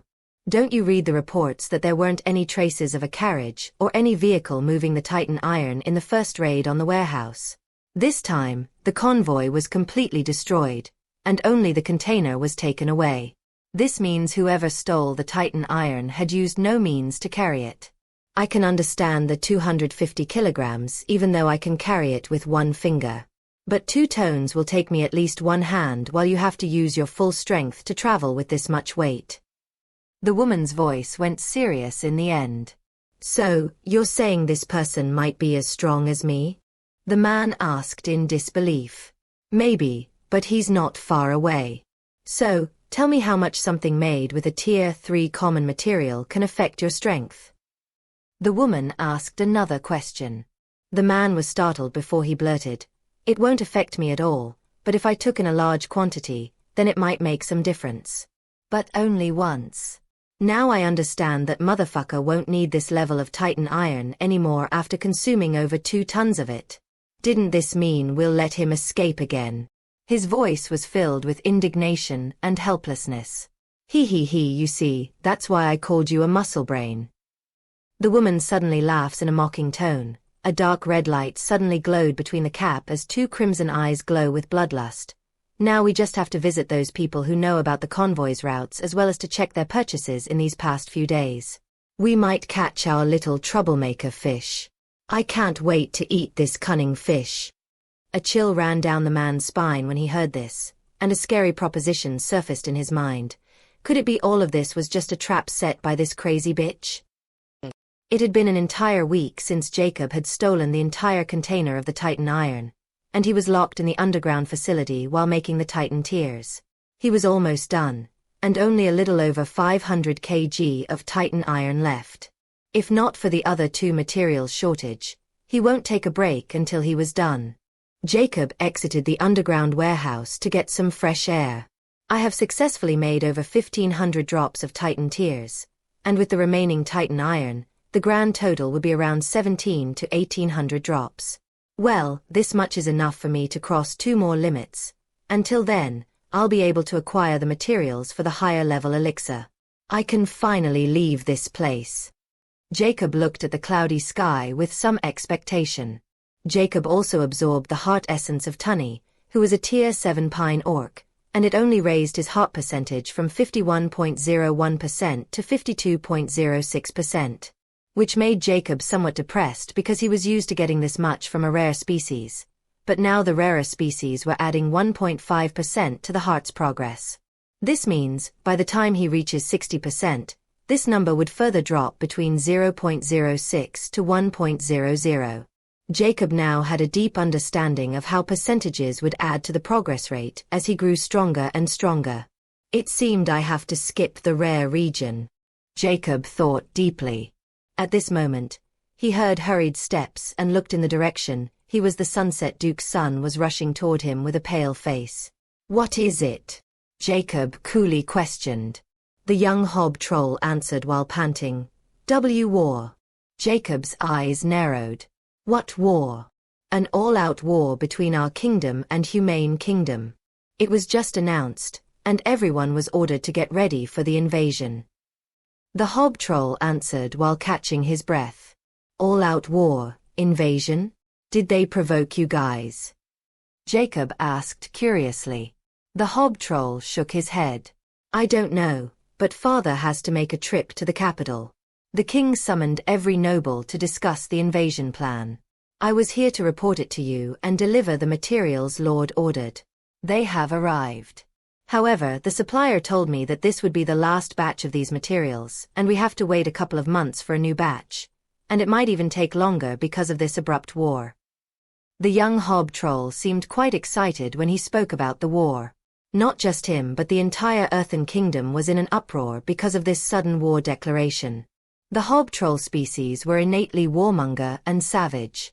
They even support this decision and shower their king with praise. However, the Humane Kingdom was completely baffled by this sudden declaration. They never provoked the two kingdoms and even paid taxes and tributes to the two kingdoms as a peace offering and always remained low-key. The king of the Humane Kingdom even sent a diplomatic envoy to inquire about why the trolls suddenly turned hostile and do anything to stop this madness. But on the same evening, the envoy's head was delivered back. It was a silent message: fight or die. Many human cities went into a state of war, and some noble and weak humans fled the kingdom toward the common region without any hesitation. The Earthen Kingdom was the strongest of the three kingdoms, and it would be akin to death by fighting this already lost war. So, fleeing seemed to be a better option. However, the trolls seemed to have gone completely mad as they even sent February 10th of their armies to the common region to hunt down every last human. It appeared they simply didn't want to let any humans live anymore. Jacob was astonished when he heard just how far trolls were going against humans. Something is not right with this war. Jacob thought with a frown, but he couldn't put his finger on it. Nevertheless, he didn't want to be involved in this mess, and he wasn't a hero, either. The previous owner of this body was traded as a slave to Decca, so Jacob didn't have any goodwill toward humans as well. It's not like they're only humans as an intelligent species in this world. Jacob shook his head. He ordered the young troll to shift all the materials into the warehouse. He was planning to refine the remaining Titan iron if he could, and then leave this place for good. Just like that, 2 more days pass. As expected, the humans were getting slaughtered by the trolls on the battlefield. Only those mercenaries and knights were putting up a fight, but the trolls seemed to be playing with them as any of their B-rank experts had yet to join the battle. Jacob was completely oblivious to this.